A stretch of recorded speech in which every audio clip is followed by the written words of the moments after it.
சரிங்க. Okay, last கிளாஸில் வந்து என்னென்ன டாபிக்ஸ் பார்த்தோம், என்னென்னாட்டி ரீகால் பண்ண முடியுமா? நேச்சர் ஆஃப் இந்தியன் எக்கனாமி பார்த்தோம். இந்தியன் எக்கனாமியோட ஸ்ட்ரக்சர் என்ன, அமைப்பு என்னென்ன இருந்துச்சு, மிக்ஸ்ட் எக்கனாமி பார்த்தோம். அப்புறம் ஒரு செக்டார்ஸோட கான்ட்ரிபியூஷன் என்ன, ஜிடிபி வைஸ் எது அதிகம், எம்ப்ளாய்மெண்ட் வைஸ் எது அதிகம், அதெல்லாம் பார்த்தோம். அதை வச்சு சில ப்ரீவியஸ் கொஸ்டின் வச்சுருக்கேன், அதை நீங்கள் சால்வ் பண்ணுற மாதிரி இருக்கும். அது முடிச்சுட்டு நம்ம இந்த டாபிக்ஸ்லாம் போகலாம். சோர்சஸ் ஆஃப் ரெவென்யூ, வருவாய் ஆதாரங்கள், அப்புறம் ஆர்பிஐ, பேங்கிங், ஆர்பிஐ தாண்டி மற்ற என்னென்ன இம்பார்ட்டன்ட் பேங்க்ஸ் இருக்குது, அதோட ஃபங்க்ஷன்ஸ் என்ன, அப்புறம் மானிட்ரி பாலிசி அகெயின் அதெல்லாம் பார்க்க போகிறோம். சரிங்களா? ஃபர்ஸ்ட் கொஷின் வந்து இங்கிலீஷ்லேயே வைக்கட்டுங்களா? ஃபர்ஸ்ட் கொஷின் வந்து பார்த்தீங்கன்னா டெமோகிராஃபிக் டிவிடெண்ட் பற்றி ஒரு கொஷின். லாஸ்ட் கிளாஸில் டெமோகிராஃபிக் டிவிடெண்ட்ன்ற ஒரு ஃபீச்சர் பார்த்தோமா, இந்தியன் எக்கனாமிக் வந்து அந்த நிமோனிக்ஸில் பார்த்தோம்ல, அதில் டெமோகிராஃபிக் டிவிடெண்ட்னு. டெமோகிராஃபிக் டிவிடெண்ட்னா என்ன, ரீகால் பண்ணி பாருங்கள்.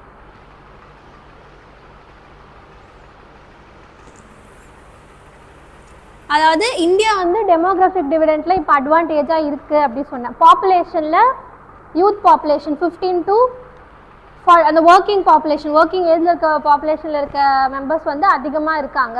ஸோ அது வந்து இந்தியன் எக்கனாமிக்கு ஒரு அட்வான்டேஜ் அப்படிங்கிற பார்த்து. ஏன் அட்வான்டேஜ்? ஏன்னா நம்மளுக்கு ஆப்பர்ச்சுனிட்டிஸ் நிறைய உருவாகும்.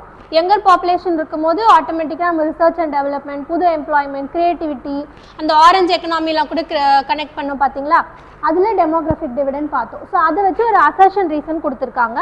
ஃபஸ்ட்டு அசர்ஷன் படிங்க.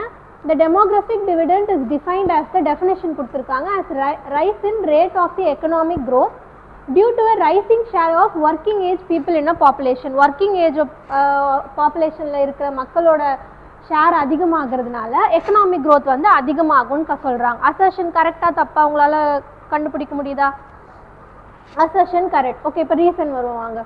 என்ன இந்த பர்டிகுலர் ஸ்டேட்மெண்ட்கான ரீசன் என்ன கொடுத்துருக்காங்கன்னா, India is in the midst of process where it faces a window of opportunity created by demographic. இதான அன்றைக்கி பார்த்தோம்.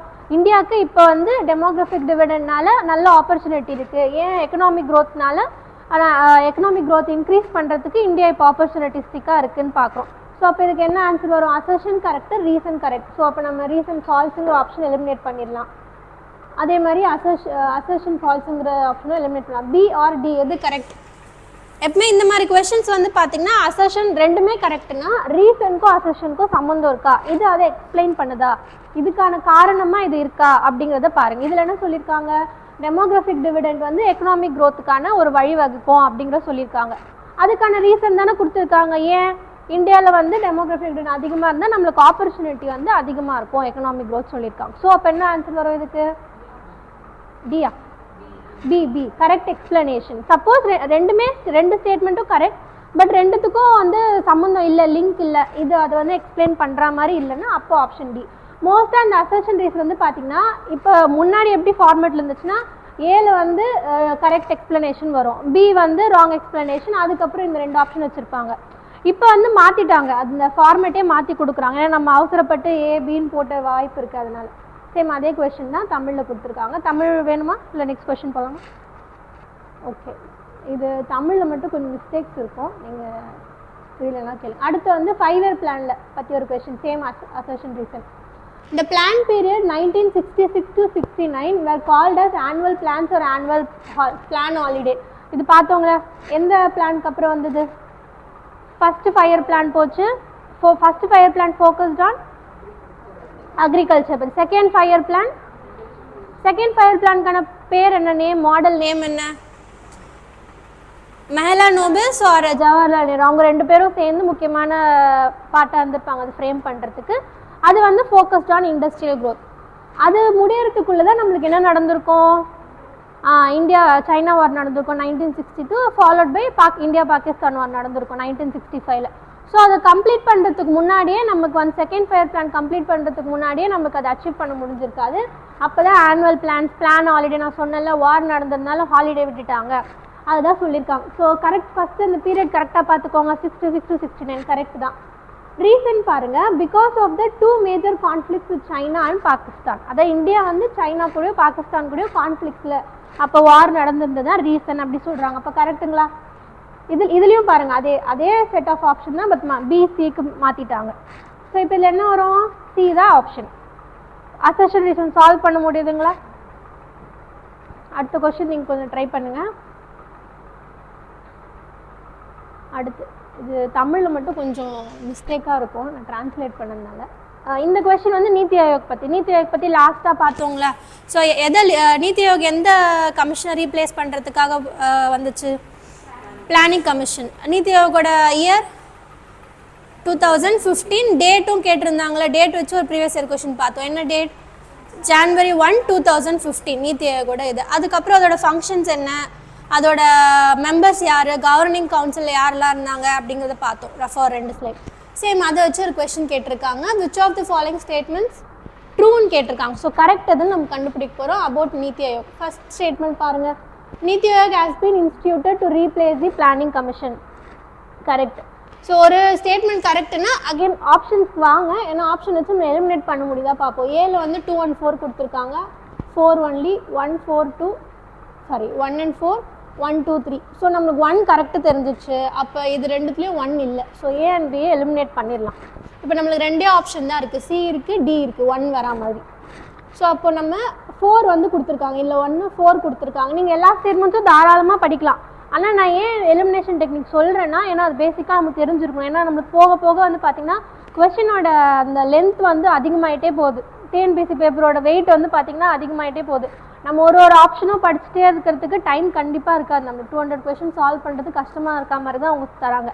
அண்ட் இந்த மாதிரி கொஸ்டின்ஸும் வச்சுருக்காங்க. ஒரு 5 to 6 லைன்ஸ்க்கு ஒரு பேராகிராஃப் மாதிரி கொடுத்துட்டு அதுலேருந்து ஒரு நம்ம இன்ஃபர் பண்ணி அந்த பேசேஜ் எதை பற்றி குறிக்குது அப்படிங்கிற கொஷின்ஸும் வைக்கிறாங்க. ஸோ இந்த மாதிரி கொஷின்ஸ் அவங்க உள்ளே தள்ளும் போது நம்மளுக்கு டைம் வந்து இருக்காது. அதனால இந்த எலிமினேஷன் டெக்னிக் தெரிஞ்சு வச்சுக்கோங்க அப்படிங்கிறது சொல்கிறேன். சரிங்களா? ஸோ நம்ம ஈஸியாக ஏ அண்ட் பி எலிமினேட் பண்ணிடலாம். நீத்தி ஆயோக் பற்றி தெரிஞ்சிருந்தீங்க, ஃபஸ்ட் ஸ்டேட்மெண்ட் தெரிஞ்சிருந்தா ஈஸியாக எலிமினேட் பண்ணிடலாம். இப்போ நீங்கள் 4th வாங்க. ஏன்னா 4 கரெக்டாக தெரிஞ்சிச்சுன்னா இது ரெண்டுத்தில் எது கரெக்டுன்னு நமக்கு தெரிஞ்சிடும். 4th வாங்க. President of India is the chairperson of Niti Aayog. நல்லா படிங்க. Prime Minister is the chairperson of Niti Aayog. President கிடையாது. நரேந்திர மோடி அவர்கள் தான் இப்போ சேர்மனாக இருக்காங்க. ஸோ 4 எலிமினேட் பண்ணால் சி ஆப்ஷனும் எலிமினேட்டட், அப்போ டி தான் ஆப்ஷன். இப்போ நீங்கள் வெரிஃபிகேஷனுக்கு 2 and 3 ஸ்டேட்மெண்ட்ஸை படிங்க. It has no power to allocate funds. Niti ஆயோக்கோ ஃபண்ட் அலோகேஷனுக்கோ டேரெக்டாக எந்த லிங்க்குமே கிடையாது. ஃபண்ட் அலோகேஷன் ஃபுல்லாகவே யார் தான் பண்ண போகிறா? கவர்மெண்ட்டோட வேலை. கவர்மெண்ட் வந்து பட்ஜெட் மூலமாக ஃபண்ட் அலோகேட் பண்ண போகிறாங்க. ஸோ நீத்தி ஆயோக்கு வேலை கிடையாது. ஸோ கரெக்டாக வந்துச்சா? NITI Aayog is think tank அப்படிங்கிற ஒரு think tank hub, India knowledge hub அப்படின்ற ஒரு இது பார்ட் இருந்துச்சுன்னு பார்த்தோம்ல, அதுதான் கொடுத்துருக்காங்க. திங்க் டேங்க்னா இந்தியாவோட பாலிசி ரிஃபார்ம்ஸ் எப்படிலாம் நம்ம வந்து இந்தியா வந்து டெவலப் பண்ணலாம் அப்படிங்கிறதுக்கான ஐடியாஸ் எல்லாம் அவங்க கொடுப்பாங்க. அதான் திங்க் டேங்க். நீத்தி ஆயோகோட அப்ரிவேஷன் ஒரு வாட்டி ரீகால் பண்ணிக்கோங்க. National institute for transforming India. சரிங்களா? ஓகே. ஸோ இது வந்து நம்ம போன கிளாஸ் பார்த்த 3 டாபிக்ஸ் வச்சு 3 இது வந்து இப்போ 2025க்கான கொஷின்ஸ் 3மே. அதனால தான் வந்து பார்த்திங்கன்னா நம்ம அன்றைக்கி பார்த்த டேரக்ட் ஆப்ஷன்ஸ் கொஷின்ஸ்க்கோ இதுக்குமே நமக்கு டிஃப்ரென்ஸ் தெரிஞ்சிருக்கும். இப்போ நம்ம அன்றைக்கி வந்து பிளானிங் கமிஷன் 1950லேருந்து பார்த்தோம். அதாவது ஆஃப்டர் இண்டிபெண்டன்ஸ், இந்தியா இண்டிபெண்டன்ஸ் வாங்கிட்டதுக்கப்புறம் ரிபப்ளிக் ஆனதுக்கப்புறம் 5 year பிளான்ஸ் பார்த்தோம். அதுக்கு முன்னாடி கொஞ்சம் சில பிளான்ஸ் இம்பார்ட்டண்ட்டாக இருக்குது. இதுவும் அகெயின் ரிப்பீட்டடாக கேட்குது. அன்றைக்கி மிஸ் பண்ணிவிட்டோம், அதை நான் ஒரு வாட்டி கோத்ரூ பண்ணிடுறேன், அதை நான் கவனிச்சுக்கோங்க. சரிங்களா? ஸோ இது வந்து ப்ரீ இண்டிபெண்டன்ஸ் பிளான். இது ஃபுல்லாகவே அதாவது நான் பிளானிங் கமிஷன் நம்ம 5 year பிளான்ஸ் கொண்டு வந்ததுக்கு முன்னாடி என்னென்ன மாதிரி பிளான்ஸ் கொண்டு வந்தாங்க. இல்லை ஒரு 6 பிளான் இருக்கும். சேம் அதே 5 year பிளான் எப்படி படித்தோமோ அதே மாதிரி தான் படிக்க போகிறோம். நேமு, இயர் ரொம்ப முக்கியம். அப்புறம் அதில் வந்து யார் இம்பார்ட்டண்ட்டாக ஒரு பர்சனாலிட்டி இருப்பாங்க, இல்லை எதை ஃபோக்கஸ் பண்ணியிருக்காங்கன்றது முக்கியம். ஃபஸ்ட்டு வந்து பார்த்தீங்கன்னா விஸ்வேஸ்வரய்யா பிளான். இவர் யாரும் தெரியுங்களா? விஸ்வேஸ்வரய்யா வந்து ஒரு major personality, one of the இல்லை அவர் வந்து சுவாமிநாதன். இவர் வந்து பார்த்தீங்கன்னா நம்மளுக்கு இந்தியாவில் வந்து இந்த இன்ஜினியரிங் க்ரோத், முக்கியமாக ஹைதராபாத் அந்த மாதிரி நம்ம காவேரி மேட்டூர் டேம் அதெல்லாம் வந்து சீட் போட்டது இவர் தான் இருப்பார். சரிங்களா? இன்ஜினியரிங் டெக்னாலஜிக்கு நிறைய வந்து ஐடியாஸ் வந்து கொடுத்துருப்பார் விஸ்வேஸ்வரய்யான்னு சொல்லிட்டு. சரிங்களா? ஸோ அவரோட பிளான் தான் ஃபஸ்ட்டு பிளான். இயர் பார்த்துக்கோங்க, இயர் முக்கியம், நேம் பிளான் முக்கியம், மேட்ச்சு இல்லை கரெக்ட் பேர் கொஷின்ஸ் எல்லாமே கேட்பாங்க. ஸோ அந்த பிளான் வந்து 1934. இதோட ஃபோக்கஸ் என்ன அப்படின்னு பார்த்தீங்கன்னா இது வந்து ஒரு 10 year ப்ளூ பிரிண்ட் மாதிரி அவர் வந்து கொடுத்துருக்காரு. என்ன எதுக்கானதுன்னா இண்டஸ்ட்ரியலைசேஷனுக்காகவும் doubling the national income. So industrialisation வந்து ஃபோக்கஸ் பண்ணியிருக்காரு. அகைன் நான் சொல்லலை, அவர் வந்து ஒரு இன்ஜினியர். ஓகேவா? ஸோ இன்ஜினியர் வந்து அப்போ எதுக்காக பண்ணியிருப்பார்? இண்டஸ்ட்ரியலைசேஷன் க்ரோத்காக பண்ணியிருப்பார். நிறைய டேம்ஸு, அதுக்கப்புறம் நிறைய அந்த மாதிரி ஹைட்ரோ எலக்ட்ரிக் ப்ராஜெக்ட்ஸ்லாம் அவர் வந்து சீட் போட்டிருக்கார் முக்கியமாக சதர்ன் சைடில். ஸோ அவரோட ஃபோக்கஸ் வந்து இண்டஸ்ட்ரியலைசேஷன் அண்ட் நேஷ்னல் இன்கம்மை டபுள் பண்ணணும், நம்மளோட பொருளாதாரத்தை அதிகப்படுத்தணும் அப்படிங்கிறது தான். சரிங்களா. அடுத்து வந்து பார்த்தீங்கன்னா 1934 தான், இதுதான் ஃபஸ்ட்டுங்கிறது எதை ஞாபகம் வச்சுக்கோங்க. அடுத்து 1938 நேஷ்னல் பிளானிங் கமிட்டிங்கிறது. ஸோ இதுக்கான இன்சார்ஜ் யார் இது டிவைஸ் பண்ணாங்கன்னா சுபாஷ் சந்திர போஸ் அவர்களும் ஜவஹர்லால் நேரு அவர்களும். நீங்கள் ஹிஸ்ட்ரியில் படிச்சிருந்தீங்கன்னா இந்த பர்டிகுலர் இயர் 1938 and 39 வந்து இந்தியன் நேஷனல் காங்கிரஸோட பிரசிடெண்ட்டாக, அந்த 2 செஷனோட பிரசிடெண்ட்டாக யார் இருந்திருப்பா? சுபாஷ் சந்திர போஸ் அவர்கள் இருந்திருப்பார். அந்த இயர் கூட நீங்கள் கனெக்ட் பண்ணிக்கலாம். 2 செஷனுக்கு தான் அவர் தலைவராக இருந்திருப்பார். அந்த 2 செஷனுக்கு வந்து அவர் தலைவராக இருந்தது யாரு கூட கான்ட்ரடிக்ட் ஆச்சு? காந்தி அவர்களோட கான்ட்ரடிக்ட் ஆச்சு. அதுக்கப்புறம் தான் அவர் காங்கிரஸ் விட்டு விலகி அதுக்கப்புறம் ஃபார்வர்ட் பிளாக் பார்ட்டி அவர் வந்து தனியாக போயிட்டுருப்பார், இந்தியன் நேஷனல் ஆர்மி அந்த மாதிரி போயிட்டுருப்பார். ஸோ அவர் வந்து பிரசிடெண்ட்டாக இருந்த டைமில் அவரும் அப்போது முக்கியமான லீடராக இருந்த ஜவஹர்லால் நேரு அவர்களும் சேர்ந்து இது பண்ணதான் நேஷ்னல் பிளானிங் கமிட்டிங்கிறது. இவங்களும் எதை ஃபோக்கஸ் பண்ணாங்கன்னா state directed industrial development. State டைரக்டர்னா எப்படி சொல்ல, பப்ளிக் செக்டர், பப்ளிக் வந்து கவர்மெண்ட் ஓரியன்ட் இண்டஸ்ட்ரியல் க்ரோத் வந்து இருக்கணும், கவர்மெண்ட் இண்டஸ்ட்ரீஸ் வந்து அதிகமாக கொண்டு வரணும். ஏன்னா அப்போ வந்து பிரிட்டிஷ் இண்டஸ்ட்ரியில் நிறைய இங்கே வந்திருந்தாங்க, இங்கே இருக்க ரா மெட்டீரியல்ஸ் யூஸ் பண்ணி இங்கே அவங்க இண்டஸ்ட்ரீஸ் நடத்தி அங்கே எக்ஸ்போர்ட் பண்ணாங்க. ஸோ எதில் நமக்கு வந்து லாபம் வந்து பார்த்திங்கன்னா கம்மியாக தான் இருந்துச்சு. ஸோ அவங்களோட ஃபோக்கஸ் வந்து ஸ்டேட் டைரக்டட் இண்டஸ்ட்ரியல் டெவலப்மெண்ட். சரிங்களா. நேஷ்னல் பிளானிங் கமிட்டி இயர் பார்த்துக்கோங்க, யார் டிவைஸ் பண்ணால் ரொம்ப இம்பார்ட்டன்ட். ஃபஸ்ட்டு 34 பார்த்தோம், அப்புறம் 38 பார்த்தோம், இப்போ 44. இது வந்து பாம்பே பிளான் சொல்லுவாங்க. ஸோ அப்போ வந்து பாம்பே வந்து பார்த்திங்கன்னா நீங்கள் இந்த இந்தியன் நேஷனல் மூவ்மெண்ட் எடுத்துக்கிட்டாலே மோஸ்ட்டாக அது எல்லாமே பெங்கால் அண்ட் பாம்பேல தான் வந்து சென்டராக இருக்கும். பெங்கால் வந்து பார்த்திங்கன்னா மோஸ்ட்டாக இந்த ஃப்ரீடம் ஃபைட்டர்ஸ், ரெவல்யூஷனரிஸ் இவங்கெல்லாம் இருந்திருப்பாங்க. பாம்பே வந்து பார்த்திங்கன்னா எஜுகேட்டட் இந்தியன் மென் வந்து நிறைய இருப்பாங்க. அந்த மாதிரி எஜுகேட்டட் இந்தியன் மென், இந்தியன் இண்டஸ்ட்ரியலிஸ்ட் சொல்லுவாங்க, ஓகேவா, இந்தியன் பிஸ்னஸ் மேன் அப்போ ஸ்டார்ட் பண்ணவங்க. ஸோ அவங்கெல்லாம் சேர்ந்து வந்து பார்த்திங்கன்னா இந்த பாம்பே பிளான் வந்து இது பண்ணியிருக்காங்க. இது வந்து 15-year பிளான். ஃபஸ்ட்டு பார்த்த நம்ம விஸ்வேஸ்வரய்யா பிளான் வந்து 10-year பிளான், இது 15-year பிளான். 5-year பிளான் எல்லாமே 5 years தான், பட் இது வந்து நம்மளுக்கு மாறுது இயர்ஸ், அதுக்கேற்ற மாதிரி ஞாபகம் வச்சுக்கோங்க. இதுவும் சேம் அதே மாதிரி தான். அவுட்புட்டை டபுள் பண்ணணும், அதாவது ப்ரொடக்டிவிட்டியை அதிகப்படுத்தணும், நம்மளோட எல்லா இண்டஸ்ட்ரியல் க்ரோத்தாக இருக்கட்டும் அது எல்லாமே அவுட்புட்டை அதிகப்படுத்தணும் அப்படிங்கிறது இருந்துச்சு. And heavily featured import substitution for capital goods. Capital குட்ஸ்னால் அந்த மூலப்பொருட்கள். இப்போ இண்டஸ்ட்ரி நம்ம ரன் பண்ணுறோன்னா அதுக்கு தேவையான மிஷினரி, அதுக்கு தேவையான எக்யூப்மெண்ட்ஸ் இதெல்லாம் நம்ம இம்போர்ட் பண்ண வேண்டியதாக தான் இருந்துச்சு. அந்த இம்போர்ட்டை வந்து நம்ம கம்மி பண்ணிவிட்டு நம்மளே செல்ஃப் சஃபிஷியண்ட்டாக இருக்கணும், நம்ம நிறைய இண்டஸ்ட்ரீஸ் டெவலப் பண்ணணும் அப்படிங்கிறது தான். ஸோ இந்த பாம்பே பிளானுக்கு அப்புறமா வந்து பார்த்திங்கன்னா நிறைய இந்தியன் இண்டஸ்ட்ரியலிஸ்ட் அதே மாதிரி வெளியிலேருந்தும் நிறைய இன்வெஸ்ட்மெண்ட் பண்ணியிருப்பாங்க. மேஜர் இண்டஸ்ட்ரீஸ்லாம் கூட நிறைய ஸ்டார்ட் ஆனது இந்த பிளானுக்கு அப்புறம். நீங்கள் ஹிஸ்ட்ரியில் ஜியாகிரஃபியில் படிப்பீங்க, அந்த இண்டஸ்ட்ரீஸுங்கிறதுல அதில் படிப்பீங்க. அது அகெயின் இயர் ஞாபகம் வச்சுக்கோங்க. பாம்பே பிளான் என்ன ஃபோக்கஸ், இதில் வந்து எந்த பர்சனாலிட்டியும் இல்லை, ஜென்ரலாக இந்தியன் இண்டஸ்ட்ரியலிஸ்ட் ஒரு பிஸ்னஸ் மேன் சேர்ந்து பண்ணது. அடுத்து காந்தியன் பிளானும் சேம் அதே இயர் தான், 1944. காந்தியன் பிளானோடனே காந்தி டிவைஸ் பண்ணாருன்னு, காந்தி ப்ரொபோஸ் பண்ணார பார்த்துக்காதீங்க, இல்லை யாருன்னா நாராயண் அகர்வால், எஸ்என் அகர்வால் சொல்லுவாங்க, இல்லை ஸ்ரீமன் நாராயண் அகர்வால். ஸ்பெஷலாக ஸ்ரீமன் நாராயண் வராது, எஸ்என் தான் வரும், அதனால பார்த்துக்கோங்க. ஸோ காந்தியன் பிளான் வந்து பார்த்திங்கன்னா இது வரைக்கும் நம்ம பார்த்த பிளான்ஸ் எல்லாமே இண்டஸ்ட்ரியல் க்ரோத்து, இண்டஸ்ட்ரி ஓரியன்டாக இருக்கும். காந்தியன் பிளானுக்கு அப்புறம் வர்றது எல்லாமே நம்மளுக்கு வந்து village sector, village industries, cottage industries, agriculture economy இதை ஃபோக்கஸ் பண்ணியிருப்போம். நீங்கள் காந்தியன் எக்கனாமியில் அதனால் காந்தி வந்து எதை அட்வைஸ் பண்ணியிருப்பார், காதி வந்து நம்ம ஃபாலோ பண்ணோம், அதுக்கப்புறம் காட்டேஜ் இண்டஸ்ட்ரீஸை வந்து சிறு தொழில்கள் அதெல்லாம் வந்து என்கரேஜ் பண்ணியிருப்பார். ஸோ அதனால் அவரோட ஐடியாவில் இவர் வந்து இந்த பிளானை டிவைஸ் பண்ணியிருப்பார். சரிங்களா. ஸோ இதில் வந்து இட் அட்வொகேட்டட் ஃபார் டீசென்ட்ரலைஸ்ட் எக்கனாமினா என்ன, டீசென்ட்ரலைஸ்னால் இப்போ நம்ம பஞ்சாயத்துலாம் இருக்குது பார்த்தீங்களா, அது வந்து one of the form of decentralized administration சொல்லுவாங்க. அதாவது சென்ட்ரல் கவர்மெண்ட்டுக்கு மட்டும் ஃபுல் இதுவும் இல்லாமல் அவங்க பிரித்து கொடுக்குறாங்களே பவர்ஸ், ஸ்டேட்டு கீழே டிஸ்ட்ரிக்ஸ் இருக்குது, டிஸ்ட்ரிக்ட் கீழே முனிசிபாலிட்டிஸ், பஞ்சாயத்து, இந்த மாதிரி இருக்க பிரிவு தான் என்ன சொல்லுவாங்கன்னா டீசென்ட்ரலைஸ்டு. அதாவது பவர் வந்து டிஸ்ட்ரிபியூட் ஆகிருக்கு எல்லாருக்கும், அதுதான் டீசென்ட்ரலைஸ்ட். ஸோ இதோட ஃபோக்கஸ் வந்து அகைன் விவசாயம் மற்றும் சிறு தொழில்களுக்கு தான் ஃபோக்கஸ் பண்ணியிருக்காங்க. காந்தியன் பிளான் இயர் பார்த்துக்கோங்க. இதே இயரில் 2 பிளான் இருக்குது, பாம்பே பிளானும் இருக்குது, காந்தியன் பிளானும் இருக்குது. யார் நேம், யார், என்ன ஃபோக்கஸ். அடுத்த 2 பிளான் வந்து பார்த்திங்கன்னா பீப்புள்ஸ் பிளான். இது ரொம்ப ரொம்ப இம்பார்ட்டன்ட். Peoples plan 1945 year. இதோட யார் அசோசியேட்டாக இருக்கான்னா எம்என் ராய். சரிங்களா, ராய்ங்கிறவர் தான். இது வந்து பார்த்திங்கன்னா பீப்புள்ஸ் பிளானுங்கிறத வச்சு நம்ம ரிலேட் பண்ணலாம். இது சோஷியலிஸ்ட் ஐடியா, சோஷியலிசம் கூட. அந்த கால் மார்க்ஸ் அவர்களோட ஐடியானால சோஷியலிசம்னா எல்லாருக்கும் பொதுவான ஒன்றா இருக்கணும், எல்லாருக்குமே அந்த ஈக்குவலான ஒரு க்ரோத் இருக்கணும் அப்படிங்கிறத டிவைஸ் பண்ணியிருப்பாரு பீப்புள்ஸ். ஸோ இதுலேயுமே வந்து பார்த்தீங்கன்னா ஒரு அக்ரிகல்ச்சர் டெவலப்மெண்ட் அண்ட் ஸ்டேட் ஓனர்ஷிப்பை அட்வைஸ் பண்ணியிருப்பார். ஸோ காந்தியன் பிளானும் சரி, இதுக்கப்புறம் வர 3 பிளானுமே நம்மளுக்கு அக்ரிகல்ச்சர் எக்கனாமி, ரூரல் எக்கனாமியை ஃபோக்கஸ் பண்ணியிருக்கோம். லாஸ்ட்டாக வந்து பார்த்தீங்கன்னா சர்வோதயா பிளான். சர்வோதயா பிளான்னா அதுக்கான இப்போ எப்படி பீப்புள்ஸ் பிளான் வந்து சோஷியலிசம் இருந்துச்சோ, சர்வோதயா பிளான்னா சர்வோதயாக்கான டிரான்ஸ்லேஷன்னா எல்லாருக்குமான ஒரு பிளான். சரிங்களா? இதோட யார் டிராஃப்ட் பண்ணியிருப்பான்னா ஜெயபிரகாஷ் நாராயண் அவர்கள். சரிங்களா? நேம் மட்டும் இது 3 லைனாக வரும். எஸ்என் அகர்வால், எம்என் ராய், அப்புறம் ஜெயபிரகாஷ் நாராயண். இந்த பிளானும் வந்து பார்த்தீங்கன்னா grass root development. Grass root டெவலப்னா ரூரல் எக்கனாமி டெவலப்மெண்ட், கடைசி நிலை வரைக்கும் நமக்கு டெவலப் ஆகணும். சரிங்களா? அதில் ரிஃபார்ம்ஸ், லேண்ட் ரிஃபார்ம்ஸ், அக்ரிகல்ச்சர், இதுதான் லாஸ்ட். 1950க்கு அப்புறமா நம்ம 5 இயர் பிளான்ஸாக இதை வந்து மாற்றிட்டோம்.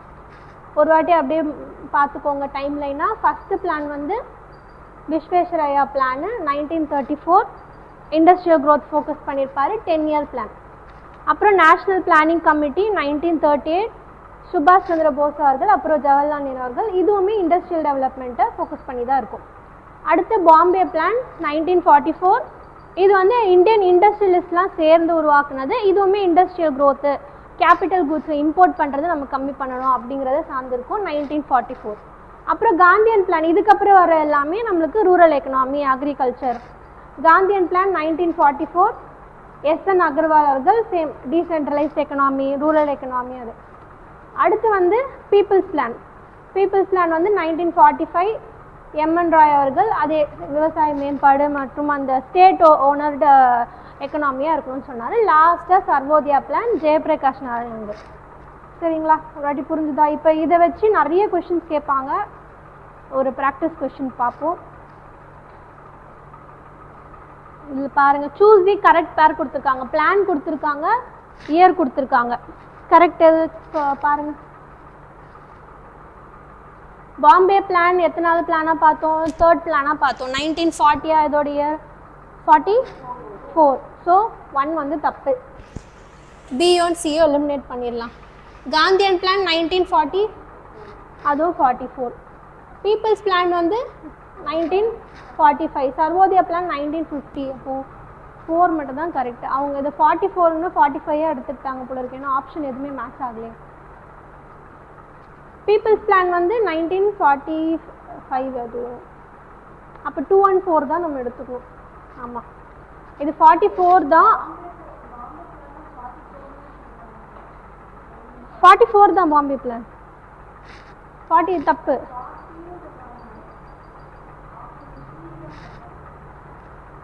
சி சொல்கிறீங்களா? 1 and 4 இல்லையே. பாம்பே பிளான் வந்து 1940 44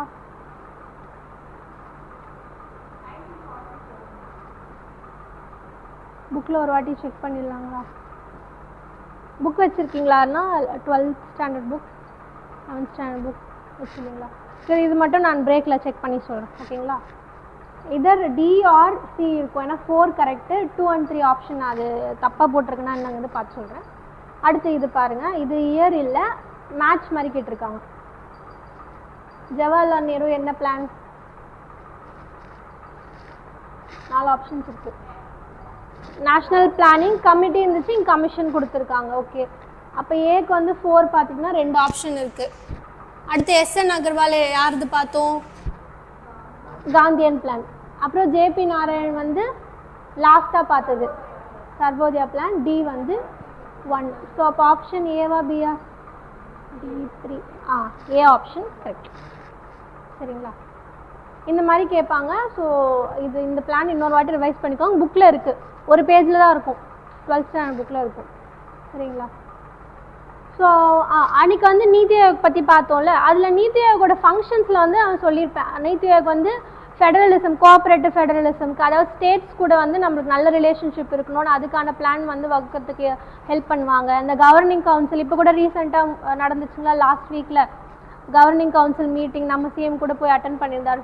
ஸோ ஸோ அதெல்லாம் இருக்கும். அதை தாண்டி அவங்களோட ஃபங்க்ஷன் என்னன்னா நிறைய ரிப்போர்ட்ஸ் வந்து வெளியிடுவாங்க. ரிப்போர்ட்ஸ்னால் என்னது, இப்போ பிளானிங் அவங்களோட வேலை சொல்லிட்டாங்க. இப்போ நம்ம ஒரு பிளான் பண்ணணும்னா கரெக்டாக நம்மளோட சுச்சுவேஷன் என்ன, ஸ்டேட்ஸ்லாம் எந்த மாதிரியான ஒரு சுச்சுவேஷனில் இருக்காங்க, இப்போ ஒரு எக்கனாமி எடுத்துக்கிட்டிங்கன்னா என்ன பங்களிப்பு வகிக்கிறாங்க, அதெல்லாம் தெரிஞ்சிருக்கணும். ஸோ அந்த மாதிரி சர்வே ரிப்போர்ட்ஸ் எடுக்கிறது எல்லாமே நீத்தி ஆயோகோட வேலை தான். அந்த மாதிரி அவங்க நிறைய ரிப்போர்ட்ஸ் இது பண்ணுறாங்க. நீங்கள் ஒரு ஒன்ஸ் வேணால் நீத்தி ஆயோகோட வெப்சைட்லேயே போய் பாருங்கள் என்னென்ன ரிப்போர்ட்ஸ் இது பண்ணுறாங்க. ஹெல்த் பேஸ் பண்ணி, எஜுகேஷன் பேஸ் பண்ணி மோஸ்ட்டாக இந்தியாவில் ரிப்போர்ட்ஸ் ரிலீஸ் பண்ணுறது இவங்க தான், ஒரு செக்டார்லுமே. அதில் இம்பார்ட்டண்டான ரிப்போர்ட் நம்ம இது ஒன்று பார்க்க வேண்டியதாக இருக்கும். எஸ்டிஜி இண்டெக்ஸ் இல்லை எஸ்டிஜி ரிப்போர்ட் சொல்லுவாங்க. எஸ்டிஜினா என்னன்னா சஸ்டைனபிள் டெவலப்மெண்ட் கோல்ஸ். சஸ்டைனபிள்னா நான் சொல்லியிருப்பேன், மீனிங் சொல்லியிருப்பேன். அதாவது இப்போ நம்மளுக்கு தேவையான ரிசோர்ஸ் நம்ம யூட்டிலைஸ் பண்ணணும், அதை வந்து ஃப்யூச்சர் ஜென்ரேஷனுக்கும் நம்மளுக்கு வந்து அவைலபிளாக இருக்க மாதிரி நம்ம வச்சுக்கணும். ஸோ நம்ம ஓவர் யூட்டிலைசேஷனும் பண்ணக்கூடாது, ஃப்யூச்சர் ஜென்ரேஷனுக்கு தேவையானது மாதிரி சேவும் பண்ணி வைக்கணும் அப்படிங்கிறது தான் எஸ்டிஜி. ஸோ இந்த எஸ்டிஜிங்கிற டேர்ம் எங்கேருந்து வந்திருக்கோம் பார்த்தீங்கன்னா, நீங்கள் என்விரான்மெண்ட்டில் படிச்சிங்கன்னா தெரியும். யுனைடெட் நேஷனில் வந்து united nation development program UNDP அவங்களாம் சேர்ந்து டிவைஸ் பண்ணியிருக்கிறது இந்த எஸ்டிஜி கோல்ஸ். சரிங்களா? அந்த எஸ்டிஜி கோல்ஸ் வந்து குளோபல் லெவலில் ஃபாலோ பண்ணுறது. ஸோ ஒரு செட் ஆஃப் 17 கோல்ஸ் வந்து போட்டிருப்பாங்க. இதான் இந்த 17 கோல்ஸ். அகெயின் இந்த 17ம் நீங்கள் வேறு வழி இல்லை, நீங்கள் வந்து மக்கப் பண்ணி தான் ஆகணும். ஏன்னா போன வாட்டி கேட்டாங்க கரெக்ட் பேர் கேட்டாங்க. சரிங்களா? 17 கோல்ஸ் இருக்கும். இது வந்து அஃபிஷியலாக யூஎன் ரிலீஸ் பண்ணது தான். இது மட்டும் முடிஞ்சால் நீங்கள் வந்து ஒரு பிரிண்ட் அவுட் எடுத்து வச்சுக்கோங்க, இல்லை நீங்கள் ஹேண்ட் ரிட்டனாக ஞாபகம் வச்சுக்கோங்க இந்த சிம்பிள்ஸ் வச்சு. என்னென்ன கோல்ஸ்னால், ஃபஸ்ட்டு கோல் வந்து நோ பாவர்ட்டியை கம்ப்ளீட்டாக எலிமினேட் பண்ண போகிறாங்க. அதான் ஃபஸ்ட்டு கோல். ஃபஸ்ட்டு பாவர்ட்டிக்கு அப்புறம் தான் அவங்க ஹங்கருக்கே வராங்க பாருங்கள். செகண்ட் வந்து அப்போ 0 ஹங்கர். அப்போ எல்லாருக்குமே ஃபுட் டிஸ்ட்ரிபியூஷன், ஃபுட் அவைலபிலிட்டி ஈக்குவலாக இருக்கணும் அப்படிங்கிறத சொல்கிறாங்க. தேர்டாக வந்து பார்த்திங்கன்னா good health and wellbeing. So அப்போ எல்லாருக்கும் அந்த ஹெல்த் டிபார்ட்மெண்ட் ஒரு ஹெல்த் இன்ஃப்ராஸ்ட்ரக்சர் ஃபெசிலிட்டிஸ் வந்து கரெக்டாக கொடுக்கணும் அப்படிங்கிறது தான். அது மட்டும் இல்லாமல் நம்மளும் பார்த்துக்கணும். இப்போது நிறைய வந்து பார்த்திங்கன்னா இந்த டயபெட்டிஸாக இருக்கட்டும், இல்லை இந்த மாதிரி நான் கம்யூனிகபிள் டிசீஸ் தான் நிறைய ஆகிடுச்சு, கம்யூனிகபிள் டிசீஸஸ் தாண்டி. ஸோ அதுவுமே வந்து அதை கண்ட்ரோல் பண்ணுறதுமே இந்த 3rd டார்கெட்டில் தான் வரும். 4th டார்கெட் வந்து பார்த்திங்கன்னா குவாலிட்டி எஜுகேஷன், நல்ல எஜுகேஷன் ப்ரொவைட் பண்ணணும் அப்படிங்கிறது. 5th வந்து ஜெண்டர் ஈக்குவாலிட்டி. 6th வந்து clean water and sanitation. 7th வந்து affordable and clean energy. Clean எனர்ஜினா என்ன, இப்போ நம்ம இந்த க்ரீன் எனர்ஜி, கிளைமேட் சேஞ்ச்லலாம் வந்து பார்த்திங்கன்னா ரினியூவபிள் ரிசோர்ஸஸ் நிறைய போயிட்டுருக்கோம்ல. ஃபாசில் ஃபியூல்ஸை தாண்டி வேறு எதெல்லாம் நம்ம ஃபியூல் எடுக்கலாம், சோலார் எனர்ஜி, விண்ட் எனர்ஜி, இது எல்லாமே க்ளீன் எனர்ஜியில் வரும். சரிங்களா? அதுதான் அஃபோர்டபுள் அண்ட் க்ளீன் எனர்ஜி. 8 வந்து பார்த்திங்கன்னா decent work and economic work. Decent ஒர்க்னால் எல்லாருக்குமான வேலை வாய்ப்பு வந்து அமையணும், எல்லாருக்கும் ஈக்குவல் வேஜஸ் இருக்கணும். இதில் தான் இந்த கிக் எக்கனாமிக்கான ப்ரொடெக்ஷன் அதெல்லாம் இந்த கோலில் வரும். நீங்கள் இந்த கோல்ஸ் படிக்கும் போதே நமக்கு நிறைய ஸ்கீம்ஸ் வந்து பார்த்திங்கன்னா எந்த கோல் கூட வந்து லிங்க் ஆகும் அப்படிங்கிறதையும் கொஞ்சம் லிங்க் பண்ணி படிக்க பாருங்கள். சரிங்களா? ஏன்னா அது ஒரு ஸ்டேட்மெண்ட் மாதிரி கேட்பாங்க, எந்த கோலோட இது லிங்க் ஆகுது அப்படின்னு சொல்லிட்டு. இப்போ இது வந்து 4th கோல் இருக்குது வச்சுக்கோங்களேன், குவாலிட்டி எஜுகேஷன். அதில் வந்து 4.5 அதுலேயே சப் கோல் மாதிரி இருக்கும். அது என்னென்னா ட்ராப் அவுட் ரேட் வந்து கம்மிப்படுத்தணும், அதாவது ஸ்கூல் அட்டண்டன்ஸ் ரேட்டை இன்க்ரீஸ் பண்ணணும். அதெல்லாம் இது கீழே வர சப் கோல்ஸாக இருக்கணும். அதனால டாபிக்ஸ் மட்டும் பார்த்துக்கோங்க என்னென்னங்கிறது. நீங்கள் வேறு வழி இல்லை, 17மே நீங்கள் மக்கப் பண்ணி தான் ஆகணும். டெய்லி பார்த்துட்டே இருந்தீங்கன்னா ரிவைஸ் பண்ண மைண்டில் ஏறிடும். 9th வந்து பார்த்திங்கன்னா 9 வந்து ஐ வரும். Industry, innovation, infrastructure. Industrial development, innovation, அதாவது கிரியேட்டிவ் R&D டெவலப்மெண்ட் அதெல்லாம் பண்ண போகிறோம். இன்ஃப்ராஸ்ட்ரக்சரும் டெவலப் பண்ண போகிறோம். 10th வந்து ரெடியூஸ்ட் இன்இக்வாலிட்டிஸ். இதுவும் பக்கத்தில் வரும். 5 எப்படி ஜெண்டர் ஈக்குவாலிட்டியோ, ஜெண்டர் ஈக்குவல்னா மென் அண்ட் உமனுக்கானதாக இருக்கும். 10 வந்து ரெடியூஸ்ட் இன்இக்வாலிட்டிஸ். இது வந்து எல்லாருக்கும், இப்போது ரூரல் அர்பனுக்கு இன்இக்வாலிட்டி, இல்லை இப்போ டிஜிட்டல் இந்தியா வந்து பார்த்திங்கன்னா சில பேருக்கு மட்டும்தான் அந்த இன்டர்நெட் அவைலபிலிட்டி அதெல்லாம் சில ஏரியாஸில் அதிகமாக இருக்கும், சில பேர் வந்து அது பின் தங்கியிருப்பாங்க. ஸோ அந்த மாதிரி ஒரு இன்இக்வாலிட்டி, அந்த கேப்ஸை வந்து அட்ரஸ் பண்ணணுங்கிறது. 11 வந்து சஸ்டைனபிள் சிட்டிஸ் அண்ட் கம்யூனிட்டிஸ். இப்போ ஸ்மார்ட் சிட்டிஸ் அந்த மாதிரிலாம் கொண்டு வராங்க பார்த்தீங்களா, அதெல்லாம் இதில் வரும். 12 வந்து ரெஸ்பான்சிபிள் கன்சப்ஷன் அண்ட் ப்ரொடக்ஷன். அதாவது ஒரு கன்சியூமருமே வந்து பார்த்திங்கன்னா ரெஸ்பான்சிபிளாக கன்சியூம் பண்ணால் என்ன அர்த்தம், நமக்கு தேவைக்கேற்ற மாதிரி கன்சியூம் பண்ணணும், அப்படிங்க வேஸ்ட் பண்ணக்கூடாது, அதெல்லாம் இதில் வரும். 13 தான் ரொம்ப ரொம்ப ரொம்ப இம்பார்ட்டன்ட், அடிக்கடி நியூஸில் வரக்கூடியது கிளைமேட் ஆக்ஷன். ஸோ இந்த 13 ஃபோக்கஸ் வச்சு தான் நம்மளுக்கு இந்த UNFCCC சம்மிட்டு அந்த மாதிரிலாம் நீங்கள் நிறைய கரண்ட் அஃபேர்ஸில் ஃபோக்கஸ் பண்ணிங்கன்னா தெரியும்.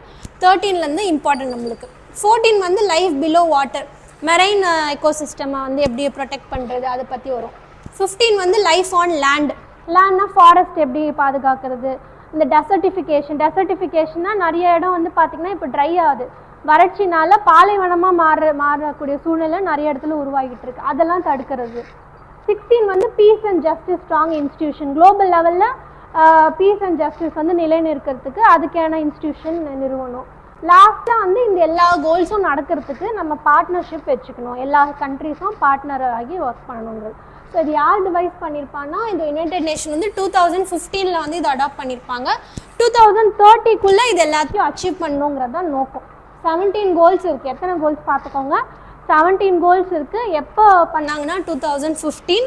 ஸோ இது எல்லாமே மிக்ஸ்டாக இருக்கும். பாவர்ட்டி பற்றி பேசியிருப்பாங்க, கிளைமேட் ஆக்ஷன் பற்றி பேசியிருப்பாங்க, ஜெண்டர் இன்இக்வாலிட்டி, ஹெல்த், எஜுகேஷன் எல்லாமே கவர் ஆகிட்ருக்கும். எதெல்லாம் முக்கியமாக அட்ரஸ் பண்ணுமோ எல்லாமே கவர் ஆகிட்ருக்கும். இது எல்லாத்தையும் எந்த இயர்க்குள்ளே அச்சீவ் பண்ணணும்னா 2030 அச்சீவ் பண்ணணும். ஸோ இப்போ இந்த யூஎனில் போட்ட சம்மிட்டுக்கு வந்து நம்ம இந்தியாவும் வந்து சைன் பண்ணியிருக்காங்க, சரிங்களா? ஸோ இப்போ இந்தியாவும் இதில் வந்து ஒரு மெம்பர். ஸோ அப்போ அப்படின்னா என்ன அர்த்தம், அந்த 17 கோல்ஸை இந்தியாவுமே டார்கெட் பண்ணி அந்த 17 கோல்ஸை அச்சீவ் பண்ணுறதுக்கு இந்தியாவுமே ஒர்க் பண்ணும். அதனால தான் இந்தியாவோட சார்பாக நீத்தி ஆயோக் வந்து ஸ்டேட்ஸுக்கு வந்து அதுக்கான பாலிசிஸ் எப்படி நீங்கள் ஃப்ரேம் பண்ணலாம், அந்த கோல்ஸ் ஃபோக்கஸ் தான் நீங்கள் ஒர்க் பண்ணுங்கள் அப்படின்ற சொல்கிறதுக்காக தான் இந்த இண்டெக்ஸை வெளியிடுவாங்க, சரிங்களா? இதில் வந்து இப்போ ரீசெண்டாக வந்தது வந்து பார்த்திங்கன்னா 2023-24 தான் இந்த இண்டெக்ஸ் வந்து ரிலீஸ் பண்ணியிருக்காங்க. அதுக்கப்புறம் நம்மளுக்கு லேட்டஸ்ட்டாக வரல. ஸோ இந்த டேட்டா வச்சு தான் நம்மளுக்கு கொஷின் கேட்பாங்க. 2023-24 தான். இதில் வந்து நேஷ்னலோட காம்போசிட் ஸ்கோர்னா ஆவரேஜ் ஸ்கோர் என்னென்னா 71, 100க்கான மதிப்பெண் தான் இது, சரிங்களா? அது எப்படி கணக்கிடுறாங்க சொல்கிறேன். பட் இப்போ என்ன ஆவரேஜ் ஸ்கோர் இந்தியாவுக்குன்னு பார்த்துக்கோங்க, 71. இது வந்து 2020-21 66 இருந்திருக்கான், இப்போ 71 அதிகமாக இருக்குது. விச் மீன்ஸ் ஒரு நல்ல டெவலப்மெண்ட் வந்திருக்குன்றது தெரிஞ்சுக்கலாம்.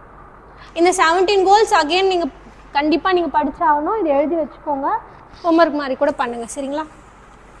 இப்போ நீத்தி ஆயோகோட வேலை என்ன, அவங்களோட நீத்தி ஆயோக் வந்து இந்தியாவுக்குள்ளே இருக்க ஸ்டேட் லெவல் தான் பார்ப்பாங்க. இதே மாதிரி இதே எஸ்டிஜி இண்டெக்ஸ் வந்து வேர்ல்டு லெவலில் கணக்கிடுறது யூஎன்டிபியோட வேலை, சரிங்களா? டெவலப்மெண்ட் ப்ரோக்ராம் அவங்க பண்ணுவாங்க.